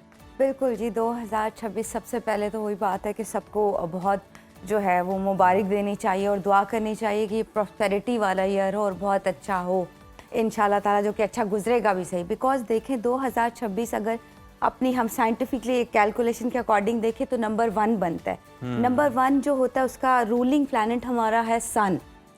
तो सन के इर्द गिर्द जो है, सन को हम कहते हैं किंग, राजा जो है, सितारों का राजा। बिकॉज सारे प्लैनेट्स जो है वो सन की एनर्जी से इर्द गिर्द उसके घूमते हैं। ठीक है। तो देखिए जब भी राजा का ईयर होता है तो प्रॉस्पेरिटी ऑटोमेटिकली आती है। फिर हमारा जुपिटर खासतौर पे पाकिस्तान का बड़ी स्ट्रॉन्ग पोजीशन पे है, तो इकोनॉमी आप देखिएगा कि बहुत ज़्यादा बेहतर होगी। आप देखिएगा कि मैंने 2025 में भी आई थिंक यहाँ पे ही बैठ के प्रेडिक्शंस की थी, वार की थी, या फिर मैंने दूसरे ममालिक के साथ ताल्लुकात की थी। मुझे लगता था कि शायद हिंदुस्तान के साथ दाम अच्छे होंगे, बट जो है वो दूसरे ममालिक के साथ हमारी जो आप देखिए ट्रेडिंग में बहुत अच्छे हमें जो है वो फ़ायदे होंगे। और जो कि हिंदुस्तान के साथ अभी आपको लग रहा है कि हालात बिल्कुल जो है डाउन है, बट मुझे लगता है कि with the passage of time 2026 में थोड़ा नॉर्मल होना जो है वो स्टार्ट हो जाएंगे। बिल्कुल। और पाकिस्तान के लिए ये बहुत अच्छा जो है वन ऑफ द ऐसा ईयर रहेगा कि जिसमें ग्रोथ होगी। ख़ासतौर पे आप देखेंगे कि बाहर से जो बिजनेस आएगा, अभी बल्कि जो लोग जाना चाहते हैं मैं तो उन्हें कहूँगी कि आप स्टे करें यहाँ पे। और यहाँ पे बहुत सारी अपॉर्चुनिटीज़ आवाम को जॉब्स की भी और बहुत सारी जो है प्रोफेशनली भी बहुत सारी अपॉर्चुनिटीज़ पाकिस्तान के लिए बन जाएंगी। सही, ज़बरदस्त अपॉर्चुनिटीज़ का साल होगा। अच्छा, कारोबारी मैदान में हम देखें तरक्की और माली इस्तेहकाम, क्योंकि स्टेबिलिटी नहीं है हम देख रहे हैं मुआशी तौर पर, तो किन सितारों के जो हैं वो इम्कानात हैं कि उनके लिए बहुत अच्छा साबित होगा, रोशन होगा, सरमायाकारी करें तो बहुत ज़बरदस्त साबित होगा? बिल्कुल जी, जैसे मैं कैलकुलेटिव कुछ बताती हूँ, जैसे हमारे जो लियोज हैं इस दफ़ा देखिए सन का ईयर, तो लियोज बिलोंग्स टू सन, तो उनके लिए तो बहुत सारे फ़ायदे, बहुत सारी अपॉर्चुनिटीज़। वो कहते हैं जंगल का इस टाइम राजा बना हुआ है, तो वो अगर मिट्टी में हाथ डालेंगे तो सोना उगलेगी। अच्छा, तो बहुत सारी अपॉर्चुनिटीज़ लियो के लिए। हमारे बहुत सारे जो एंकर्स हैं वो भी लियो से बिलोंग करते हैं, पॉलिटिशियंस जो हैं वो भी लियो से बिलोंग करते हैं। तो बहुत सारी न्यू अपॉर्चुनिटीज़ उनके लिए बनेंगी, न्यू प्रॉस्पेरिटी आएगी लाइफ में। इन्वेस्ट करना चाहते हैं, बहुत अच्छा टाइम है। शादी करना चाहते हैं, दूसरी शादी करना चाहते हैं, बहुत अच्छा टाइम है। और पहली बीवी का क्या नुकसान है? कमिटेड होना चाहते हैं तो बहुत अच्छा टाइम बना हुआ है। कोई नई चीज़ बाय करना चाहते हैं या जो लोग ट्रैवल करना चाहते हैं, खास तौर पे उनके लिए बहुत एक ज़बरदस्त टाइम बना हुआ है। दैट जितने भी फायर साइंस है वो भी फ़ायदे में रहेंगे। जैसे हमारे एरीज हो गए, उनके लिए भी बहुत सारी अपॉर्चुनिटी, बहुत सारी, एक्सेप्ट ये चीज़ कि वो लोग थोड़ा सा अपने एंगर इश्यूज को काबू कर लें। आपने लड़ाई झगड़ा नहीं करना, अदरवाइज जो है बहुत सारा सेफ जोन में एरीज आते हैं। देन स्कॉर्पियो भी ऐसा एक जो है हमारा स्टार है जो कि बहुत सारे हमारे स्टार्स से बिलोंग करता है, बहुत सारे सोशल मीडिया स्टार से। तो स्कॉर्पियो वाले जो है कोई कंट्रोवर्सी ना हो जाए, लास्ट टाइम भी मैंने ये कहा था, क्योंकि ये ईयर है बेनकाब होने का। आप देखिएगा अनलिमिटेड लोग ऐसे सामने आएंगे 2026 में जिनका जो रिवील हो जाएंगे, जिनके सीक्रेट्स रिवील हो जाएंगे और ये मीडिया पे ही दिखेगा। तो जो काफ़ी जो मजहबी लिबादा जिन्होंने ओढ़ा हुआ है, बिकॉज सन क्या करता है, सन आपको रिवील करता है, आपके सीक्रेट्स बाहर लेके आता है। तो ये ईयर ऐसा होगा। बाकी अगर देखें तो स्कॉर्पियन के लिए अच्छा है, पाइसिस के लिए भी अच्छा है, टॉरस भी, एक्वेरियस भी, कैप्रिकॉर्न भी कहीं ना कहीं सेफ जोन में है और उनके लिए बहुत सारी अच्छी अपॉर्चुनिटीज आ रही हैं। इन्वेस्टमेंट करना चाहते हैं, कारोबार के मौके आएंगे। ये ईयर है ट्रांसफॉर्मेशन का ईयर। देखिए 1 हो गया, 1 से फिर दोबारा स्टार्ट होता है, रीस्टार्ट। तो ट्रांसफॉर्मेशन होगी, नई अपॉर्चुनिटीज मिलेंगी आपको। समराना, इन सब के लिए आपकी सेहत अच्छी होना बड़ा जरूरी है। सेहत के हवाले से बताएं, किन सितारों के लिए बड़ा मोहतात रहने की ज़रूरत है और किन का बहुत बेहतरीन रहेगा, और किसी को कोई अगर बीमारी है तो वो सेहतयाब भी हो सकता है? बिल्कुल जी, देखिए अच्छा ये ईयर जो है ना, ये ईयर जो है वन ऑफ द ऐसा ईयर होगा जो 5 मेरे ख्याल में दुनिया में गर्म तरीन जो साल है ना, उनमें से भी ये एक साल हो सकता है। पॉसिबिलिटी है मेरे ख्याल से 50 से ऊपर तक ही मुझे लगता रहेगा। तो काम फिर अपनी जो है वो सेफ्टी भी कर लें। तो देखिए सन का तो कहीं पे आग लग जाना या फिर ब्लड प्रेशर इश्यूज और स्टमक इश्यूज बहुत ज्यादा आप देखिएगा 2026 में इंक्रीज होंगे। लास्ट में कहती थी ना कि हार्ट ईयर और सडन डेथ है, इस दफा जो है आपको जो है blood pressure issues, stomach issues, आपको हेल्थ वाइज जो है वो देखिए सन क्या करता है, आपको एनर्जीज देता है, कहता है कि एक्टिव रहो। सन को अगर आपने राजी करना है ना तो एक की भी दे देती हूँ, की ऑफ सक्सेस इसको हम कहते हैं अपनी लैंग्वेज में। आपने जो है वो सूरज तुलू होने से पहले उठ जाना है। तो ये कौन से स्टार्स हैं जिन्होंने ये सब फॉलो के करनी? लिए? अच्छा, ये सब के लिए एक रेमेडी कि अगर आपने सन से एनर्जीज लेनी है ना तो आपको पूरा 2026 जो है ना, ये आप सूरज जो है वो तुलू होने से पहले अगर उठ जाएंगे तो सूरज जो है आपको एनर्जीज देगा। फिर इन दी अदर हैंड मैं यही कहती हूँ, देखिए सितारे जो है ना वो किसी लिमिट तक आपको जो है वो पॉजिटिव रख सकते हैं या आपको एनर्जीज प्रोवाइड करते हैं। मेहनत हमने गाइडलाइन देनी है, मेहनत आपने खुद करनी है। कोई दावा नहीं है कि वीनस अच्छा हो गया, जुपिटर पैसा आ रहा है, आप सोए रहो घर पे, तो आपको कुछ नहीं होगा। आपने जो है प्रैक्टिकल होना है। कॉम्प्लीमेंट आपको सितारे से आ रहे तब करेंगे जब आप मेहनत करेंगे। और सूरज ये कहता है झूठ नहीं बोलना।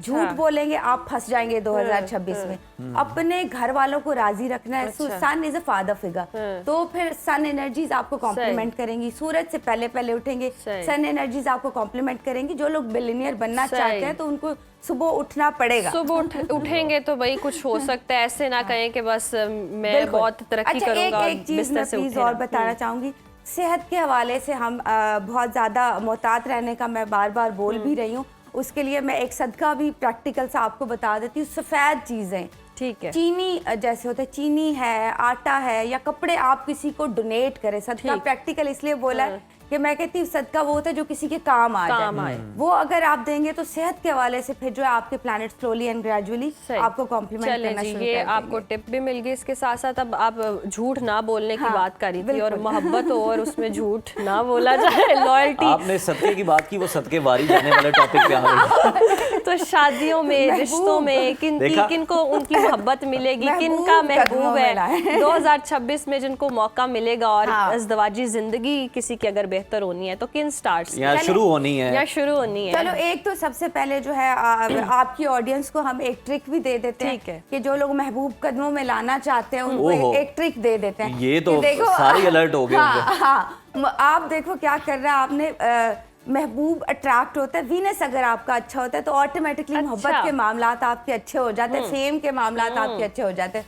उसको एक्टिव करने के लिए करना क्या आपने, बिकॉज आई नो द नंबरोलॉजी का नॉलेज भी, तो number I have very good secret. एक एंजल नंबर बता देती हूँ महबूब कदमों में लाने के लिए। आपने क्या करना है, 1 का ईयर है, 11 और जो है 6-7 यहाँ पे पर्पल या ब्लू पेन से लिख लें। ठीक। अच्छा, मोस्टली लिखा भी होता है, एस्ट्रोलॉजर्स तो नो द सीक्रेट्स ना।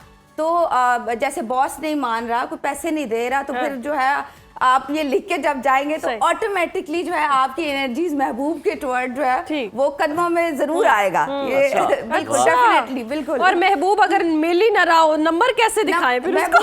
अच्छा, महबूब मिल भी जाएगा, आपने बस नंबर यूं करना तो नंबर्स की एनर्जी अट्रैक्ट करेगी लोगों को। ओके, आपका ऑरा बड़ा स्ट्रांग हो जाएगा। भाई किसी का महबूब ना छीन लीजिएगा नंबर दिखा दिखा के। कोई किसी का महबूब, अगर आपने महबूब बनाना ना तो सीक्रेट रखना ना आपने, हर किसी का ऐसे थोड़ी दिखाना लिखा हुआ है तो बस। और एक चीज का मैं और भी बता दूं कि ख्याल रखना है कि आपने अगर महबूब को वो दिखाना भी है ना नंबर, तो यूं दिखाना, यूं ना दिखाइए। और बोलिए मेरी मुट्ठी में बंद है क्या? महबूब वापस चले जाए। देखिए किसी दूसरे ने महबूब नहीं दिखाया। मैं वही कह रही हूँ, किसी का किसी और का महबूब ना आप पहले पूछ लें कि अवेलेबल है या टेकन है। शादियों के लिए एक चीज बता देती हूँ। देखो शादी जो है वो बहुत अच्छी, इस दफा बहुत अच्छा टाइम बना हुआ है वर्गों का। बिलावल साहब भी कर ले शादी, ठीक है? बिल्कुल मेरा मशवरा है। बड़ी अच्छी पोजीशन बनी है, उनकी भी शादी की खुशखबरी मिल सकती है आपको। स्मार्ट हुए हैं आजकल तो बहुत जबरदस्त। ये प्रिपरेशन हो रही है, मुझे लग रहा है शादी की तैयारी होगी। अच्छा, बाकी जो हमारे स्कॉर्पियन है वो भी, उनके लिए शादी के लिए अच्छा टाइम है। पाइसिस के लिए अच्छा टाइम है, एरीज के लिए अच्छा टाइम है, लियोस के लिए बहुत अच्छा टाइम है। बाकी मैं सबको मशवरा दूंगी कि थोड़ा सा फर्स्ट हाफ कैप्रिकॉर्न वालों का जोड़ा उतर ही नहीं रहा। कुछ नजर नहीं आ रहा सर 2026 में भी क्या करूं? सल्माना प्लीज डू समथिंग। मैं आपको रेमेडी बता के जाऊंगी। ये नंबर वाला तो नहीं चलने लगा मेरे साथ। नहीं नंबर चल जाते हैं। फिर जिनका चला ना वो नीचे हमें कमेंट्स भी करेंगे, बताएंगे भी सही। ये रेमेडी नंबर 1 है, आप करके देखिएगा, बहुत वर्क करता है। तो इनके लिए बहुत अच्छा। बाकी लोग जो है first half of the year है जो, वहां पे थोड़ा सा पेशेंस रखे, थोड़ा सा सब्र रखे। फिर जो है वो 6 मंथ के बाद अगर कोई आपने मेजर डिसीजन लेना है कुछ भी शादी वगैरह का, तो उसमें फिर जो है वो बाकी लोग जिनका नहीं का वो लगे। सेजिटेरियस के लिए खास तौर पे थोड़ा सा अलर्ट सिचुएशन रहेगी, खास तौर पे क्योंकि ये इनके लिए बहुत सारे मसले मसाइल, फैमिली के मसले मसाइल मैंने स्पेसिफिकली कहा है क्योंकि ये जरा डेंजर जोन में मुझे नजर आता है। खास तौर पे हाफ जो ईयर है उसमें सेहत के हवाले से आपने लड़ाई झगड़ा नहीं करना कहीं पे, खास तौर पे अपना जॉब एरिया जो है वहाँ पे लड़ाई झगड़ा नहीं करना। ड्राइविंग करते हुए एहतियात करनी है ताकि आप लोग को मजीद कॉम्प्लिकेशंस ना हो। देखिए बताने का मकसद ये है कि थोड़ी सी अगर आप सेफ्टी कर लें तो आपका फिर जो है ईयर अच्छा रहेगा। सही। मौजूदा हुकूमत के सितारे आप पूछ लेते हैं, अवामी मसले पूछ लिए। डेंजरस। ये कंपनी चलेगी? ये कंपनी बहुत ट्रबल में रहेगी। अच्छा देखिए खास तौर पे 2 अगर मैं कहूँ लोग, तो हमारी जो सीएम साहिब है और जो हमारे पीएम साहिब है, इनका जो, क्योंकि हमारी कैलकुलेशन होती है ऊद लेते टाइम जो इनकी पोजीशंस थी वो अच्छी नहीं थी, तो इसलिए इनको आगे जाके बहुत सारी ट्रबल्स, बल्कि मुझे लगता है कि मेजर चेंजेस जो हैं, major Punjab side, KPK side पे मेजर चेंजेस, ये 2 मैंने नाम लिए क्योंकि देखिए प्रेडिक्शन मतलब होता है पेशेंट। जरूरी नहीं है कि मेरी बात 100% जो है वो सही हो, 50-50 पे रहता है, तो इस बात को भी थोड़ा समझा करें। हाँ, तो क्लिप को सेफ ना करें। तो पत्थर पे लकीर वाली एस्ट्रोलॉजर जादूगर नहीं होता, वो सिर्फ आपको गाइडलाइन देता है। तो क्या है यहाँ पे मेजर चेंजेस जो है वो आ सकते हैं ट्रबल में, ये मतलब दो लोग हुकूमत कोई तब्दील बिल्कुल इस तरह की बिल्कुल चीजें? चेंजेस आएंगे। ये नहीं कि मैं कहूँ कि पीएम साहब भी चेंज हो जाएंगे, वो तो बड़ी स्ट्रॉन्ग पोजीशन में, वो नहीं चेंज सही। होने वाले।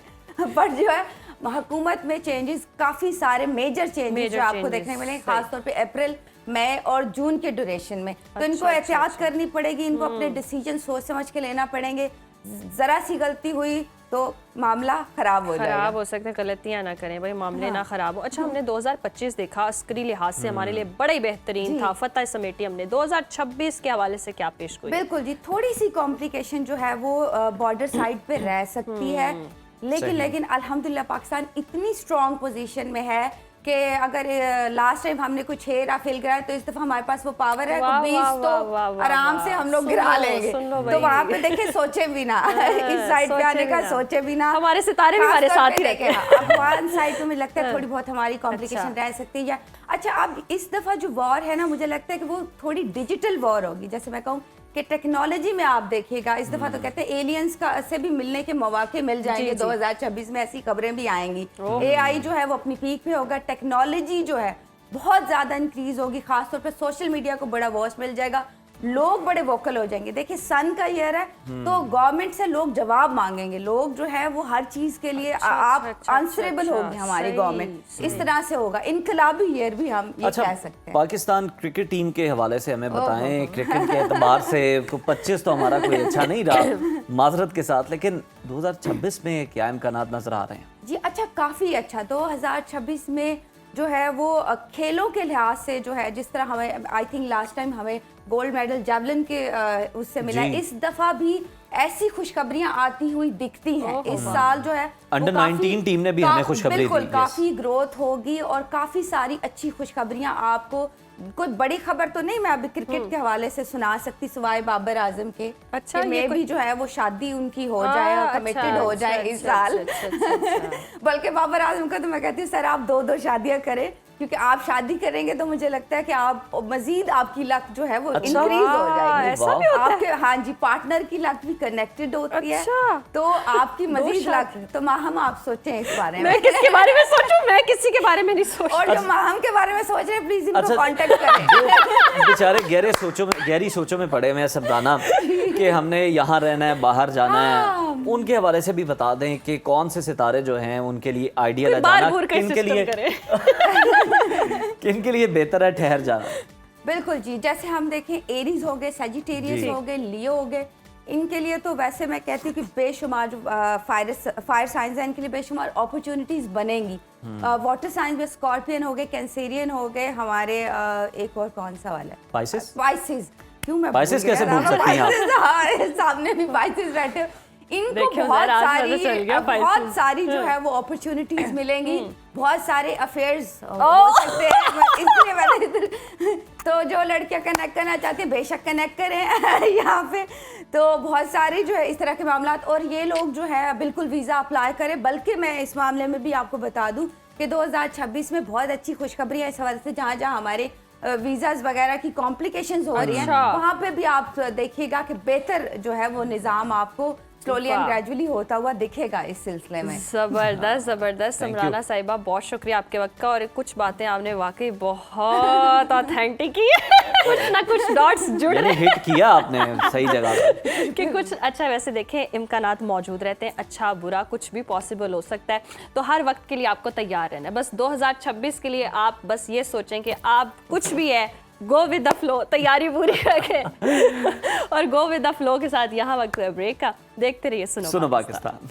वेलकम बैक नाजरीन। सितारों सयारों का हाल तो हमने जान लिया, अब कुछ डाइट के बारे में भी जान लेते हैं कि डाइट कैसी होनी चाहिए। और सर्दियों में हम देखते हैं कि नींद का दौरानिया बढ़ जाता है, वहीं सर्दियों का ये जो मौसम है आपके साथ कुछ भारीपन भी लाता है। अक्सर हम देखते हैं कि जो ही दर्जा हरारत गिरता है हमारी भूख का ग्राफ भी ऊपर चला जाता है, और मछली, सूप, गाजर का हलवा, पेठे का हलवा, खुश्क मेवाजात, दाल का हलवा, ये सब चटखारे दाल, मतलब मज़े मज़े के खाने जो है के जहनों में आते हैं। और सर्दियों की लंबी रातों में हम देखते हैं कि थोड़ी सी आउटिंग भी हो जाए, मूंगफली खा रहे हैं, आइसक्रीम खा रहे हैं, मतलब चस्के जो है फुल चल रहे हैं सर्दियों में। वाह वाह वाह, फिटनेस फिर कहाँ जाए।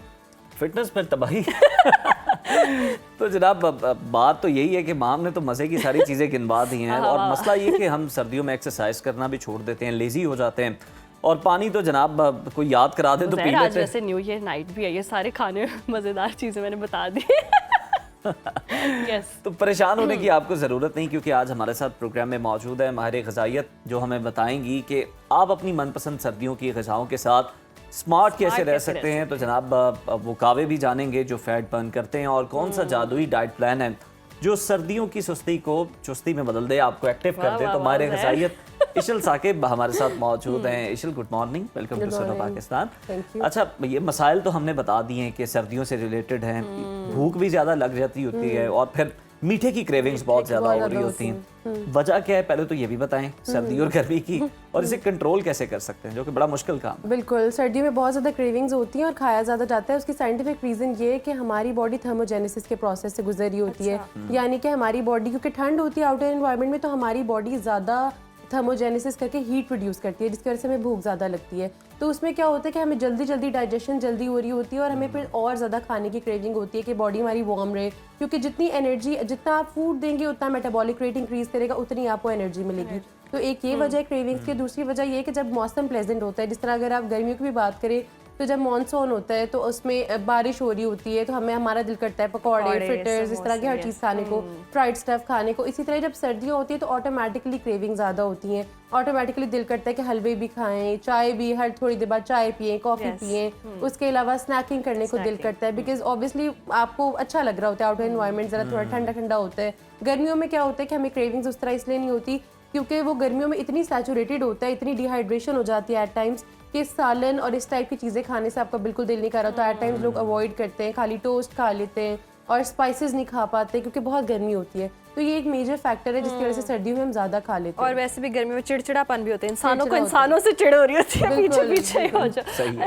अच्छा, सर्दियों में हम ये भी देखते हैं कि मूंगफली का इस्तेमाल बहुत ज़्यादा होता है। ये खुश्क मेवा जात, या शाम में आप जब बैठे हैं, आपने अपना कोई टीवी शो लगा लिया और आप बस मेवा जात खाए जा रहे हैं, वो भी कोई वजन बढ़ाते हैं, उनका इफेक्ट होता है, वो लगते छोटे छोटे हैं। हाँ बिल्कुल, होते छोटे से। अच्छा, नट्स बहुत इंपॉर्टेंट होते हैं, हेल्दी फैट्स होते हैं, गुड फैट है, इंपॉर्टेंट है, लेकिन इसमें ये होता है कि उसकी भी मॉडरेशन में वो रिक्वायर्ड होती है। जब आप बहुत ज़्यादा क्वांटिटी में उसको खाने लग जाते हैं तो वो आपका अनइंटेंशनली भी वेट गेन करवा देता है।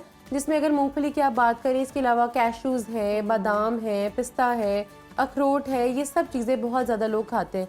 अच्छा, हम जनरली एक मेथड रिकमेंड करते हैं कि हैंडफुल ऑफ नट्स, तो वो लोगों को लगता है कि handful of cashews, handful of हर चीज़ का हैंडफुल, तो वो बना के एक जार में, हर चीज़ का हैंडफुल बना के एक जार में रख के वो खाते हैं। शहद भी डाल देते हैं, शहद भी डालते हैं। बल्कि मैंने देखा कि पता नहीं, मैं एक वीडियो देख रही थी कि हर बीमारी का हल है जी, शहद डालें, ऑलिव ऑयल डालें, उसी में सारे नट्स हैं, आपने 5 दिन में ख़त्म करना है, 10 दिन में। तो वो इतनी ज़्यादा सरप्लस कैलोरीज होती है, प्लस इतना ज़्यादा गुड फैट भी अच्छा नहीं होता, हर चीज़ की मॉडरेशन में रिक्वायर्ड होती है।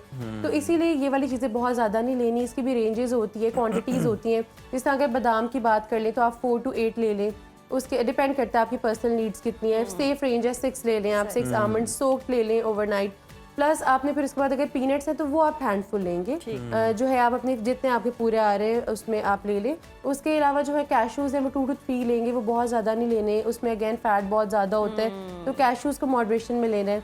उसके अलावा पिस्ते भी जो है वो 6 ले सकते हैं आप। अखरोट जो है वो अगर आप शेल वाला ले रहे हैं तो वो 1 लेंगे, अदरवाइज जो पील ले रहे हैं तो वो 2 हाफ्स लेंगे आप। तो ये सब चीज़ें इंपॉर्टेंट है, इनकी रेंजेस आपको आइडेंटिफाइड होना बहुत ज़रूरी है कि आपकी पर्सनल नीड्स कितनी है। दिन में 2 दफ़ा आप नट्स ले सकते हैं स्नैकिंग में। इससे ज़्यादा जब हम रात को बहुत ज़्यादा खाने लग जाते हैं, ड्राई फ्रूट्स खोलते हैं और फिर एंड वो पैकेट ख़त्म होगा तो हम बस होंगे, तो वो भी नहीं करना, तो वो भी एक बहुत ज़्यादा फैक्टर होता है। हम गर्म मशरूबात की बात कर लें तो कावे सर्दियों में बहुत ज़्यादा पसंद किए जाते हैं, ग्रीन टी हो जाए, चाय वगैरह। तो क्या ये जो कावे हैं ये वाकई मेटाबॉलिज्म को फास्ट करते हैं आपके, या ये फिर सिर्फ एक सुनी सुनाई बात? अच्छा नहीं, मेटाबॉलिक रेट को इंक्रीज करते हैं, बिल्कुल करते हैं। अच्छा, ग्रीन टी भी और कावे? Green tea and kahwa both. उसमें क्या होता है कि हम लोग कैवे को कंफ्यूज कर लेते हैं उसमें कि हम मिल्क टी को भी कैवा ही कंसिडर करते हैं। जिस तरह हम लोग कहते हैं कैवा ले आओ, लेकिन कौन सा ले रहे हैं जी, जिस तरह पेशावरी कैवा है या फिर जो पिंक टी है, हम उसको भी एट टाइम्स कैवा ही कंसिडर कर रहे होते। वो नहीं, कैवा सिंपल जो है, जो आपने जितने भी फॉर एग्जाम्पल अगर सिनेमन है या अदरक है, हर्ब्स जो भी हैं, उसके साथ आपने बनाना होता है इन्फ्यूज़ करके पानी में, तो वो मेटाबॉलिक रेट को इंक्रीज़ करता है। लेकिन अगर आप उसके अंदर बहुत ज़्यादा मिल्क एंड शुगर की क्वांटिटी ऐड करते हैं तो वो नहीं करेगा। प्लस एक और कन्फ्यूजन है, लोग कहते हैं कि सिर्फ कहवा लेके हमारा वेट लॉस हो जाएगा, सिर्फ कहवा लेके ये हो जाएगा। उसमें ये है एक मेजर फैक्टर ये है कि कहवा आपके वेट लॉस को एड ज़रूर करता है, जिस तरह कॉन्ट्रीब्यूटिंग फैक्टर है, हेल्प कर रहा होता है, लेकिन सिर्फ खाली कहवा लेके आप वेट नहीं रिड्यूस कर सकते। और भी फैक्टर्स होते हैं, ज़ाहिर कैलोरी डेफिसिट में जाना, फिर फिजिकल एक्टिविटी को बढ़ाना, ये सब चीज़ें बहुत काउंट करती हैं। ये सब चीज़ें करके अगर आप कहवा लेते हैं तो that really helps. Metabolic rate को डेफिनेटली वो इंक्रीज करता है, जिनका मेटाबॉलिज्म बहुत स्लो हो जाता है। आफ्टर 30s भी लड़कियों में स्पेशली क्या होता है कि उनका मेटाबॉलिक रेट बहुत स्लो हो जाता है, जैसे जैसे प्री मेनोपॉजल एज में जाती हैं तब भी स्लो हो जाता है। तो उसमें क्या इस तरह के कहवे हेल्प आउट कर रहे होते हैं मेटाबॉलिक रेट में। क्योंकि बहुत लोग कहवों को बस ये समझते हैं बहुत ज्यादा खा लिया उसके बाद कहवा पी लिया, ठीक है, ज़मीन का बोझ हल्का करने के लिए। मैदे का तो हल्का नहीं होता। बिल्कुल बिल्कुल, ब्लोटिंग डी ब्लोट भी करता है, तो this is a good thing, फायदेमंद होता है। अच्छा, सर्दियों में हम देखते हैं शादियों का सीजन होता है और भरपूर खाने भी चल रहे होते हैं, जब सलामी भी अच्छी दी हो, ऐसे में पैकेट भी भारी हो, यहाँ पे वेट लॉस हो जाए तो फिर आप डाइट कैसे बैलेंस रख सकते हैं? अच्छा, डाइट बैलेंस अगेन यही है कि अगर तो शादियां डेली, कुछ लोगों के अब सोशल डिपेंड करता है आप कितने सोशल हैं, जितने सोशल है उतनी ज़्यादा शादियां होंगी। यार बहुत सोशल है तो फिर तो आप मॉडरेशन में खाएं, यानी कि आप जाके वहाँ पे पोर्शन अपना देखें, मीठा भी खाएं लेकिन आप पोर्शन देखें। जैसे हम घर में खाते हैं, अगर आप देखें शादियों पे कुछ डिफरेंट नहीं होता, वही चीज़ें होती हैं, वही राइस, वही ग्रेवी जो हमारे घरों में पक रही होती है। तो आप ये चीज़ याद रखें कि यहाँ पे जस्ट बिकॉज सरप्लस क्वांटिटी में डजंट मीन कि आपने अपनी प्लेट में भी उतनी ही क्वांटिटी में डालना है, आपने मॉडरेशन में लेना है। जिस तरह अगर आपका फॉर एग्जांपल आपकी जो है नॉर्मल रेंज जो कार्बोहाइड्रेट की जो आपने लेनी है वो 1 रोटी होनी चाहिए, तो आपने 1 रोटी लेनी है प्लेट में। और नान जो है अगेन जिससे हम नान ले रहे होते हैं शादियों में, तो वो 4 रोटी के इक्विवेलेंट होता है,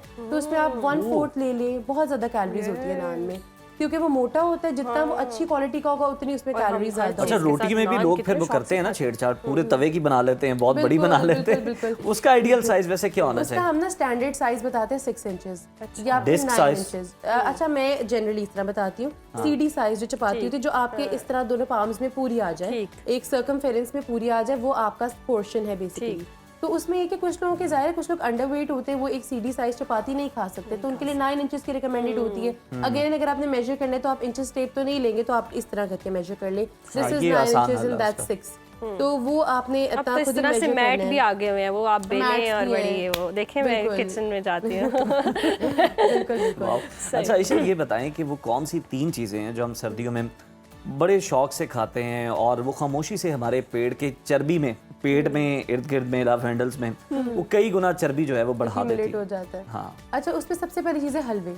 इसमें बहुत सारे हलवे। अच्छा, हम लोगों को ना एक चीज़ बताई जाती है कि वेजिटेबल्स बहुत हेल्दी हैं, जो कि बहुत हेल्दी है, लेकिन अब उसी सब्जी का हलवा बना लेंगे तो ऑब्वियसली वो उतना हेल्दी नहीं रहेगा। गाजर है वो बहुत अच्छी आंखों के लिए, लेकिन लोग अक्सर गाजर का हलवा ये सोचे खा रहे थे कि हमारी आई साइट वीक हो रही है, तो गाजर के हलवे या मुरब्बे बहुत वो होते हैं, वो खाने लग जाए। तो उसमें ये क्योंकि उसमें शुगर और मिल्क का बहुत ज़्यादा कंटेंट है, तो कोलेस्ट्रॉल हाई करेगा, डायबिटिक्स के लिए प्रॉब्लमेटिक हो जाता है। तो इसीलिए आपने वो जो है ना उसको कम लिमिट करना होता है। एक तो हलवे होते हैं, दूसरी बात है अगेन नट्स का भी बहुत ज़्यादा इस्तेमाल नहीं ठीक, क्योंकि हम लोग क्या करते हैं, ड्राई फ्रूट्स का एक सेशन लगता है, रात को सारी फैमिली गैदर हो रही है, ड्राई फ्रूट्स खाएंगे, फिर आप काउंट नहीं रखते कि आपने कितना खा लिया। अगेन वो वेट गेन करवा सकता है, because even though that's healthy fat, लेकिन दैट्स स्टिल फैट। सेकंड तो और थर्ड चीज़ अगर आप देखें तो हम लोग बहुत ज़्यादा ड्रिंक्स पीने लगे, तो कॉफ़ी है, हम चाय पीते हैं ना, तो हमारी चाय में प्रोपोर्शन होती है 1:1, यानी दूध और पानी का इक्वल रेशो होता है जनरली। बहुत सारे लोग दूध पत्ती भी पीते हैं, वो उससे रिफ्रेन करेंगे क्योंकि दूध पत्ती इतनी हेल्दी नहीं होती, उसमें दूध ही बहुत ज़्यादा है, वो अगेन कोलेस्ट्रॉल लेवल्स को राइज कर सकता है। उसके अलावा सर्दियों में कॉफ़ीज़ बहुत ज़्यादा पी जाती है, कॉफ़ी में तो पानी का कंटेंट नहीं होता, उसमें दूध के अलावा हेवी क्रीम भी डाली जाती है, ऊपर से फ्रॉथिंग के लिए बड़ी चीज़ें डाली जाती है, सिरप डाले जाते हैं, कैरमल सिरप, चॉकलेट सिरप, अगर आप कोल्ड पी रहे तो उसमें भी बहुत ज़्यादा कैलोरीज है। तो अगेन ये एक चीज़ है जो सर्दी में बहुत पी जाती है, वो कैलोरी डेंस होती है। अच्छा, एक और चीज़ है, सूप बहुत ज़्यादा इस्तेमाल बढ़ जाता है सूप का, तो और कहते हैं कि डाइट के लिए बहुत अच्छा है, आप शाम में सूप ले रहे हैं, दैट्स इट, बहुत अच्छी बात है, लेकिन हम देखते हैं कि ये जो मार्केट में कॉर्नफ्लोर मिल रहे होते हैं उसमें ऐड कर लो, वो कितना ज़्यादा हार्मफुल होता है? अच्छा, कॉर्नफ्लोर जो है ना, इन जनरल उसकी कैलोरीज अगर आप बात की जाए तो 1 टेबल स्पून में 30 to 35 किलो कैलोरी होती है। कॉर्नफ्लोर हम बहुत ज़्यादा डालने से अवॉइड करते हैं, क्योंकि cornflour even though it's a thickening agent, लेकिन ये कैलोरीज पोजेस करता है। तो अगर आप नॉर्मल ब्रॉथ की बात करें, वो हड्डियों का ब्रॉथ जो बेसिकली है वो सर्दी में बहुत हेल्दी है, हम जो हॉट एंड सावर सूप और ये सब कुछ जो बाहर से पी रहे होते हैं, यू नेवर नो अंदर क्या है, उसमें सिर्फ फ्लेवर्स हैं, ये वाकई बोन ब्रॉथ है। तो आई वुड सजेस्ट कि आप घर पे जो हड्डियों का होता है बोन ब्रॉथ, वो कैल्शियम में बहुत रिच होता है, आपने वो लेना है। चाहे वो बीफ की ब्रॉथ है, चाहे वो मटन की है, चाहे वो चिकन की बोन्स का ब्रॉथ है, देसी चिकन का भी हो सकता है, लेकिन हड्डियाँ हो उसमें, और उसका आप ब्रॉथ लेंगे तो that is very good. Cornflour आप अवॉइड करेंगे, आप कोशिश करें बहुत थोड़ा डालें, इतना डालें कि बिल्कुल ही वो लिक्विड ही ना हो, क्योंकि एट टाइम्स बिल्कुल पानी वाली चीज़ पी के आपको इतनी भूख लग जाती है फिर से ना। तो उसमें वेजिटेबल्स का कंटेंट बहुत ज़्यादा डालना है। अगेन सूप में कुछ इस तरह की चीजें लोग डालते हैं, जैसे क्रूटॉन्स होते हैं, ब्रेड के वो फ्राइड होते हैं, ब्रेड को फ्राई करके वो डाल देते हैं। सूप स्टिक्स होती हैं, अब डिफरेंट स्टिक्स आ गए, सेसमी है और जो है डिफरेंट फ्लेवर्स। हमें ये बताएं कि सुबह से रात तक आपका डाइट प्लान क्या होना चाहिए, और जैसे आपका ना पेट बढ़े, ना आपको ब्लॉटिंग हो, और आप फिट रहें सर्दियों में। अच्छा, हर किसी की इंडिविजुअल नीड्स डिफरेंट होती हैं, लेकिन इन जनरल अगर आप सुबह उठते हैं फॉर एग्जांपल, तो आप ब्राउन ब्रेड का इस्तेमाल करें। First thing in the morning आप नाश्ता ही करें, ब्राउन ब्रेड ले, साथ में अंडा ले, अंडे बहुत अच्छे, 2 स्लाइस, अच्छा 2 स्लाइस तक ले सकते हैं, डिपेंड करता है हर किसी की अपनी नीड्स है। कुछ लोगों को 3 भी रिकमेंडेड होते हैं, कुछ लोगों को 1 भी रिकमेंडेड होता है। अगर आप ब्रेड नहीं, जनरली कुछ लोगों को होता है ब्रेड वाइट वो लेते हैं, या फिर इस तरह की जगहों से लेते हैं जो ब्राउन होती है लेकिन वो सिर्फ कलर होते हैं, तो आपने एक तो ट्रस्टेड जगह से लेनी। दूसरी बात है, ब्रेड की बजाय आप रोटी भी ले सकते हैं। रोटी भी अगेन 6 इंचेस की सेम कैलोरीज पोजेस करती है। देन आपने चाय लेनी है नाश्ते में साथ, और चाय भी अगेन 1:1 होनी चाहिए पानी और दूध की। या कॉफ़ी भी ले तो आप कोशिश करें, फिर अगर आपने मिल्क कॉफ़ी लेनी तो आप थोड़ी ले लें, या फिर आप ब्लैक कॉफ़ी प्रेफर करें, दैट इज़ वेरी गुड। उसके अलावा अगर स्नैक की बात करें तो उस पर आप नट्स ले सकते हैं, 3-4 काजू ले सकते हैं, या फिर एक जो है हैंडफुल ऑफ मूंगफली ले सकते हैं, या फिर 6 बादाम ले सकते हैं, ठीक है। उसके अलावा फिर अगर लंच की बात करें तो अगेन आपकी डिपेंड करता है, अगर चावल बने तो 6 to 12 टेबलस्पून राइस ले सकते हैं, या फिर एक रोटी के साथ जो भी सालन बना है वो, और साथ ग्रेवी आप ले लें।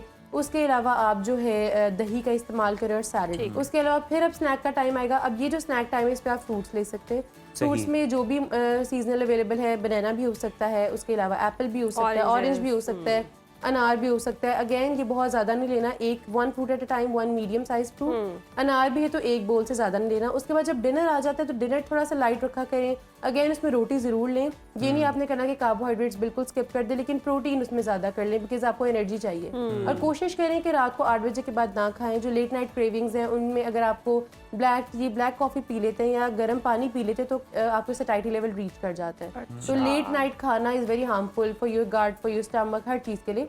प्लस वेट भी गेन होता है और लेटर ऑन प्रॉब्लम्स भी आ सकते हैं, तो ये चीज़ें अवॉइड करनी चाहिए। सही, बहुत शुक्रिया इशल आपके वक्त का। और ये जी आपका डाइट प्लान आ गया, अभी भी आप फॉलो ना करें तो फिर आपकी सुस्ती, और अगर आप सुबह से शाम तक हमने पूछा है, स्नैकिंग भी आपकी पूरा पूछ ली वीक है, आपने चीट डे नहीं सेलिब्रेट हाँ, और मसला भी हमने आपको बता दिया कि जनाब प्रॉब्लम कहाँ आ रहा है, कौन सी ऐसी 3 चीजें हैं जो कि आपका वेट बहुत ज्यादा बढ़ा देती हैं सर्दियों के अंदर, और आपको एहसास भी नहीं हो रहा होता उसका। चलें, साल का इख्तिताम है, आज खा लें। अगले साल से आपने मोटिवेशन ये रखनी है कि डाइट अच्छी रखनी है। यहाँ वक्त ब्रेक का देखते रहिए सुनो पाकिस्तान।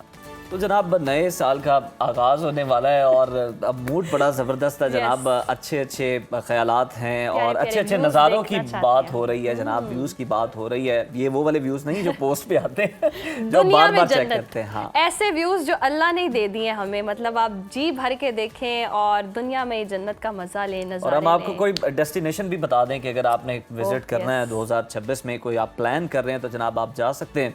तो फिर जन्नत नज़ीर वादी आज़ाद कश्मीर से बेहतर और क्या हो सकता है। तो जनाब आज़ाद कश्मीर के कुछ नज़ारे आपको दिखाते हैं ताकि आप भी फ़ौरन प्लान करें वहाँ पे जाने का। Even when you feel low, you can still go. Even when you feel slow, you can still go. Even when there's no hope, you can still go. I never answer to no, man, I still go. Go, go, go, go, go, go, go, go, go, go, go, go, yo, go, go, go. Hustle hard, hustle every single day. I'll be making moves till I'm buried in my grave. To the system, I don't wanna be a slave. I've been doing shit my way, or the highway. And in the driveway is a nice range. Cause I grind through the climb, I invite pain. You'll never hear me, bitch, nah, I don't complain. Just gotta flip the switch and you can go and obtain. Kashmir जन्नत नज़ीर ये वादी अल्लाह ताला के तख्लीक करदा खूबसूरत तरीन शाहकारों में से एक शाहकार है। But I just slide right by that energy.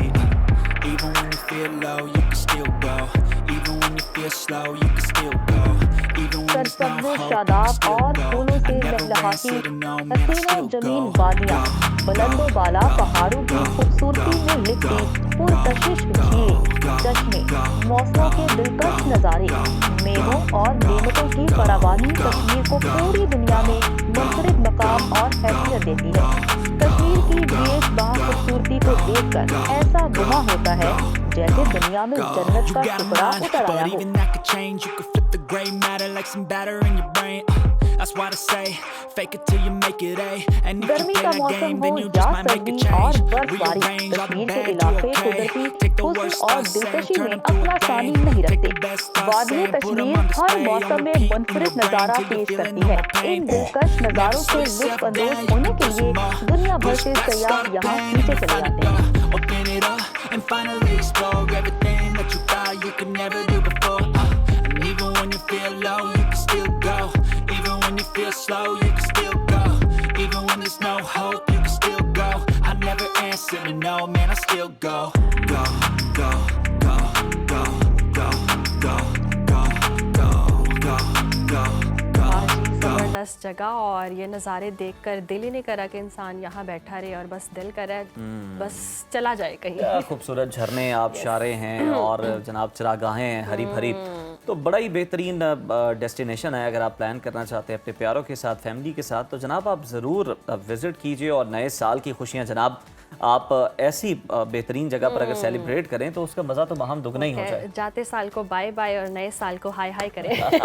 हाय हाय वाला नहीं, हाय हाय। तो वो पहाड़ी पे जाके भी कहेंगे कि वेलकम, तो आवाज़ वापस आएगी, हाँ वापस गूंजेगी आएगी, आवाज़। गूंजेगी आवाज़। तो कितना ज़बरदस्त समा होगा, मज़ेदार एक डेस्टिनेशन बता चलें, ये दिया तो जाए। उन लोगों के लिए जिन्होंने वहाँ पे जाके सेलिब्रेट करनी है, जिन्होंने यहाँ पे सेलिब्रेट करनी है। खुदारा दूसरों की खुशियों का भी ख्याल करें। जी। कोई सलंसर ना निकलवाइएगा, कोई जनाब हुटिंग बाजे ना ना कीजिएगा, बजाइएगा। बाजे ना बजाइएगा, कोई इस तरह की चीज़ें ना कीजिएगा। अच्छे अंदाज में जनाब नए साल को आप वेलकम करें और दुआएं मांगे अल्लाह ताला से कि जनाब ये साल आपके लिए बड़ा बेहतरीन हो, मुल्क के लिए बड़ा बेहतरीन खैर हो और आफियत वाला हो। हाँ बिल्कुल हो और सेहत के लिए लिहाज से भी बहुत अच्छा हो। तो जनाब इस तरह के काम करें, पॉजिटिव काम करें, वरना फिर हमारे पुलिस के एहलकार तो मौजूद ही हैं सड़कों पर जी। निपटने के लिए। और जितने भी ये सोशल मीडिया पे कह रहे हैं ना 2026 में कम बैक होगा, कम बैक होगा। वो कम बैक आपने 2025 में भी किया था, 23 में भी किया था, 22 में भी किया था, 21 में भी किया था। तो कम बैक होना है नीयत से। ये नीयत बनाए आप, सब कुछ हो जाएगा। प्रोग्राम से हमें दीजिए इजाज़त। कल होगी नए साल के नए प्रोग्राम से एक दोबारा मुलाकात, नई शुरुआत। नई शुरुआत। टिल देन अल्लाह हाफ़िज़।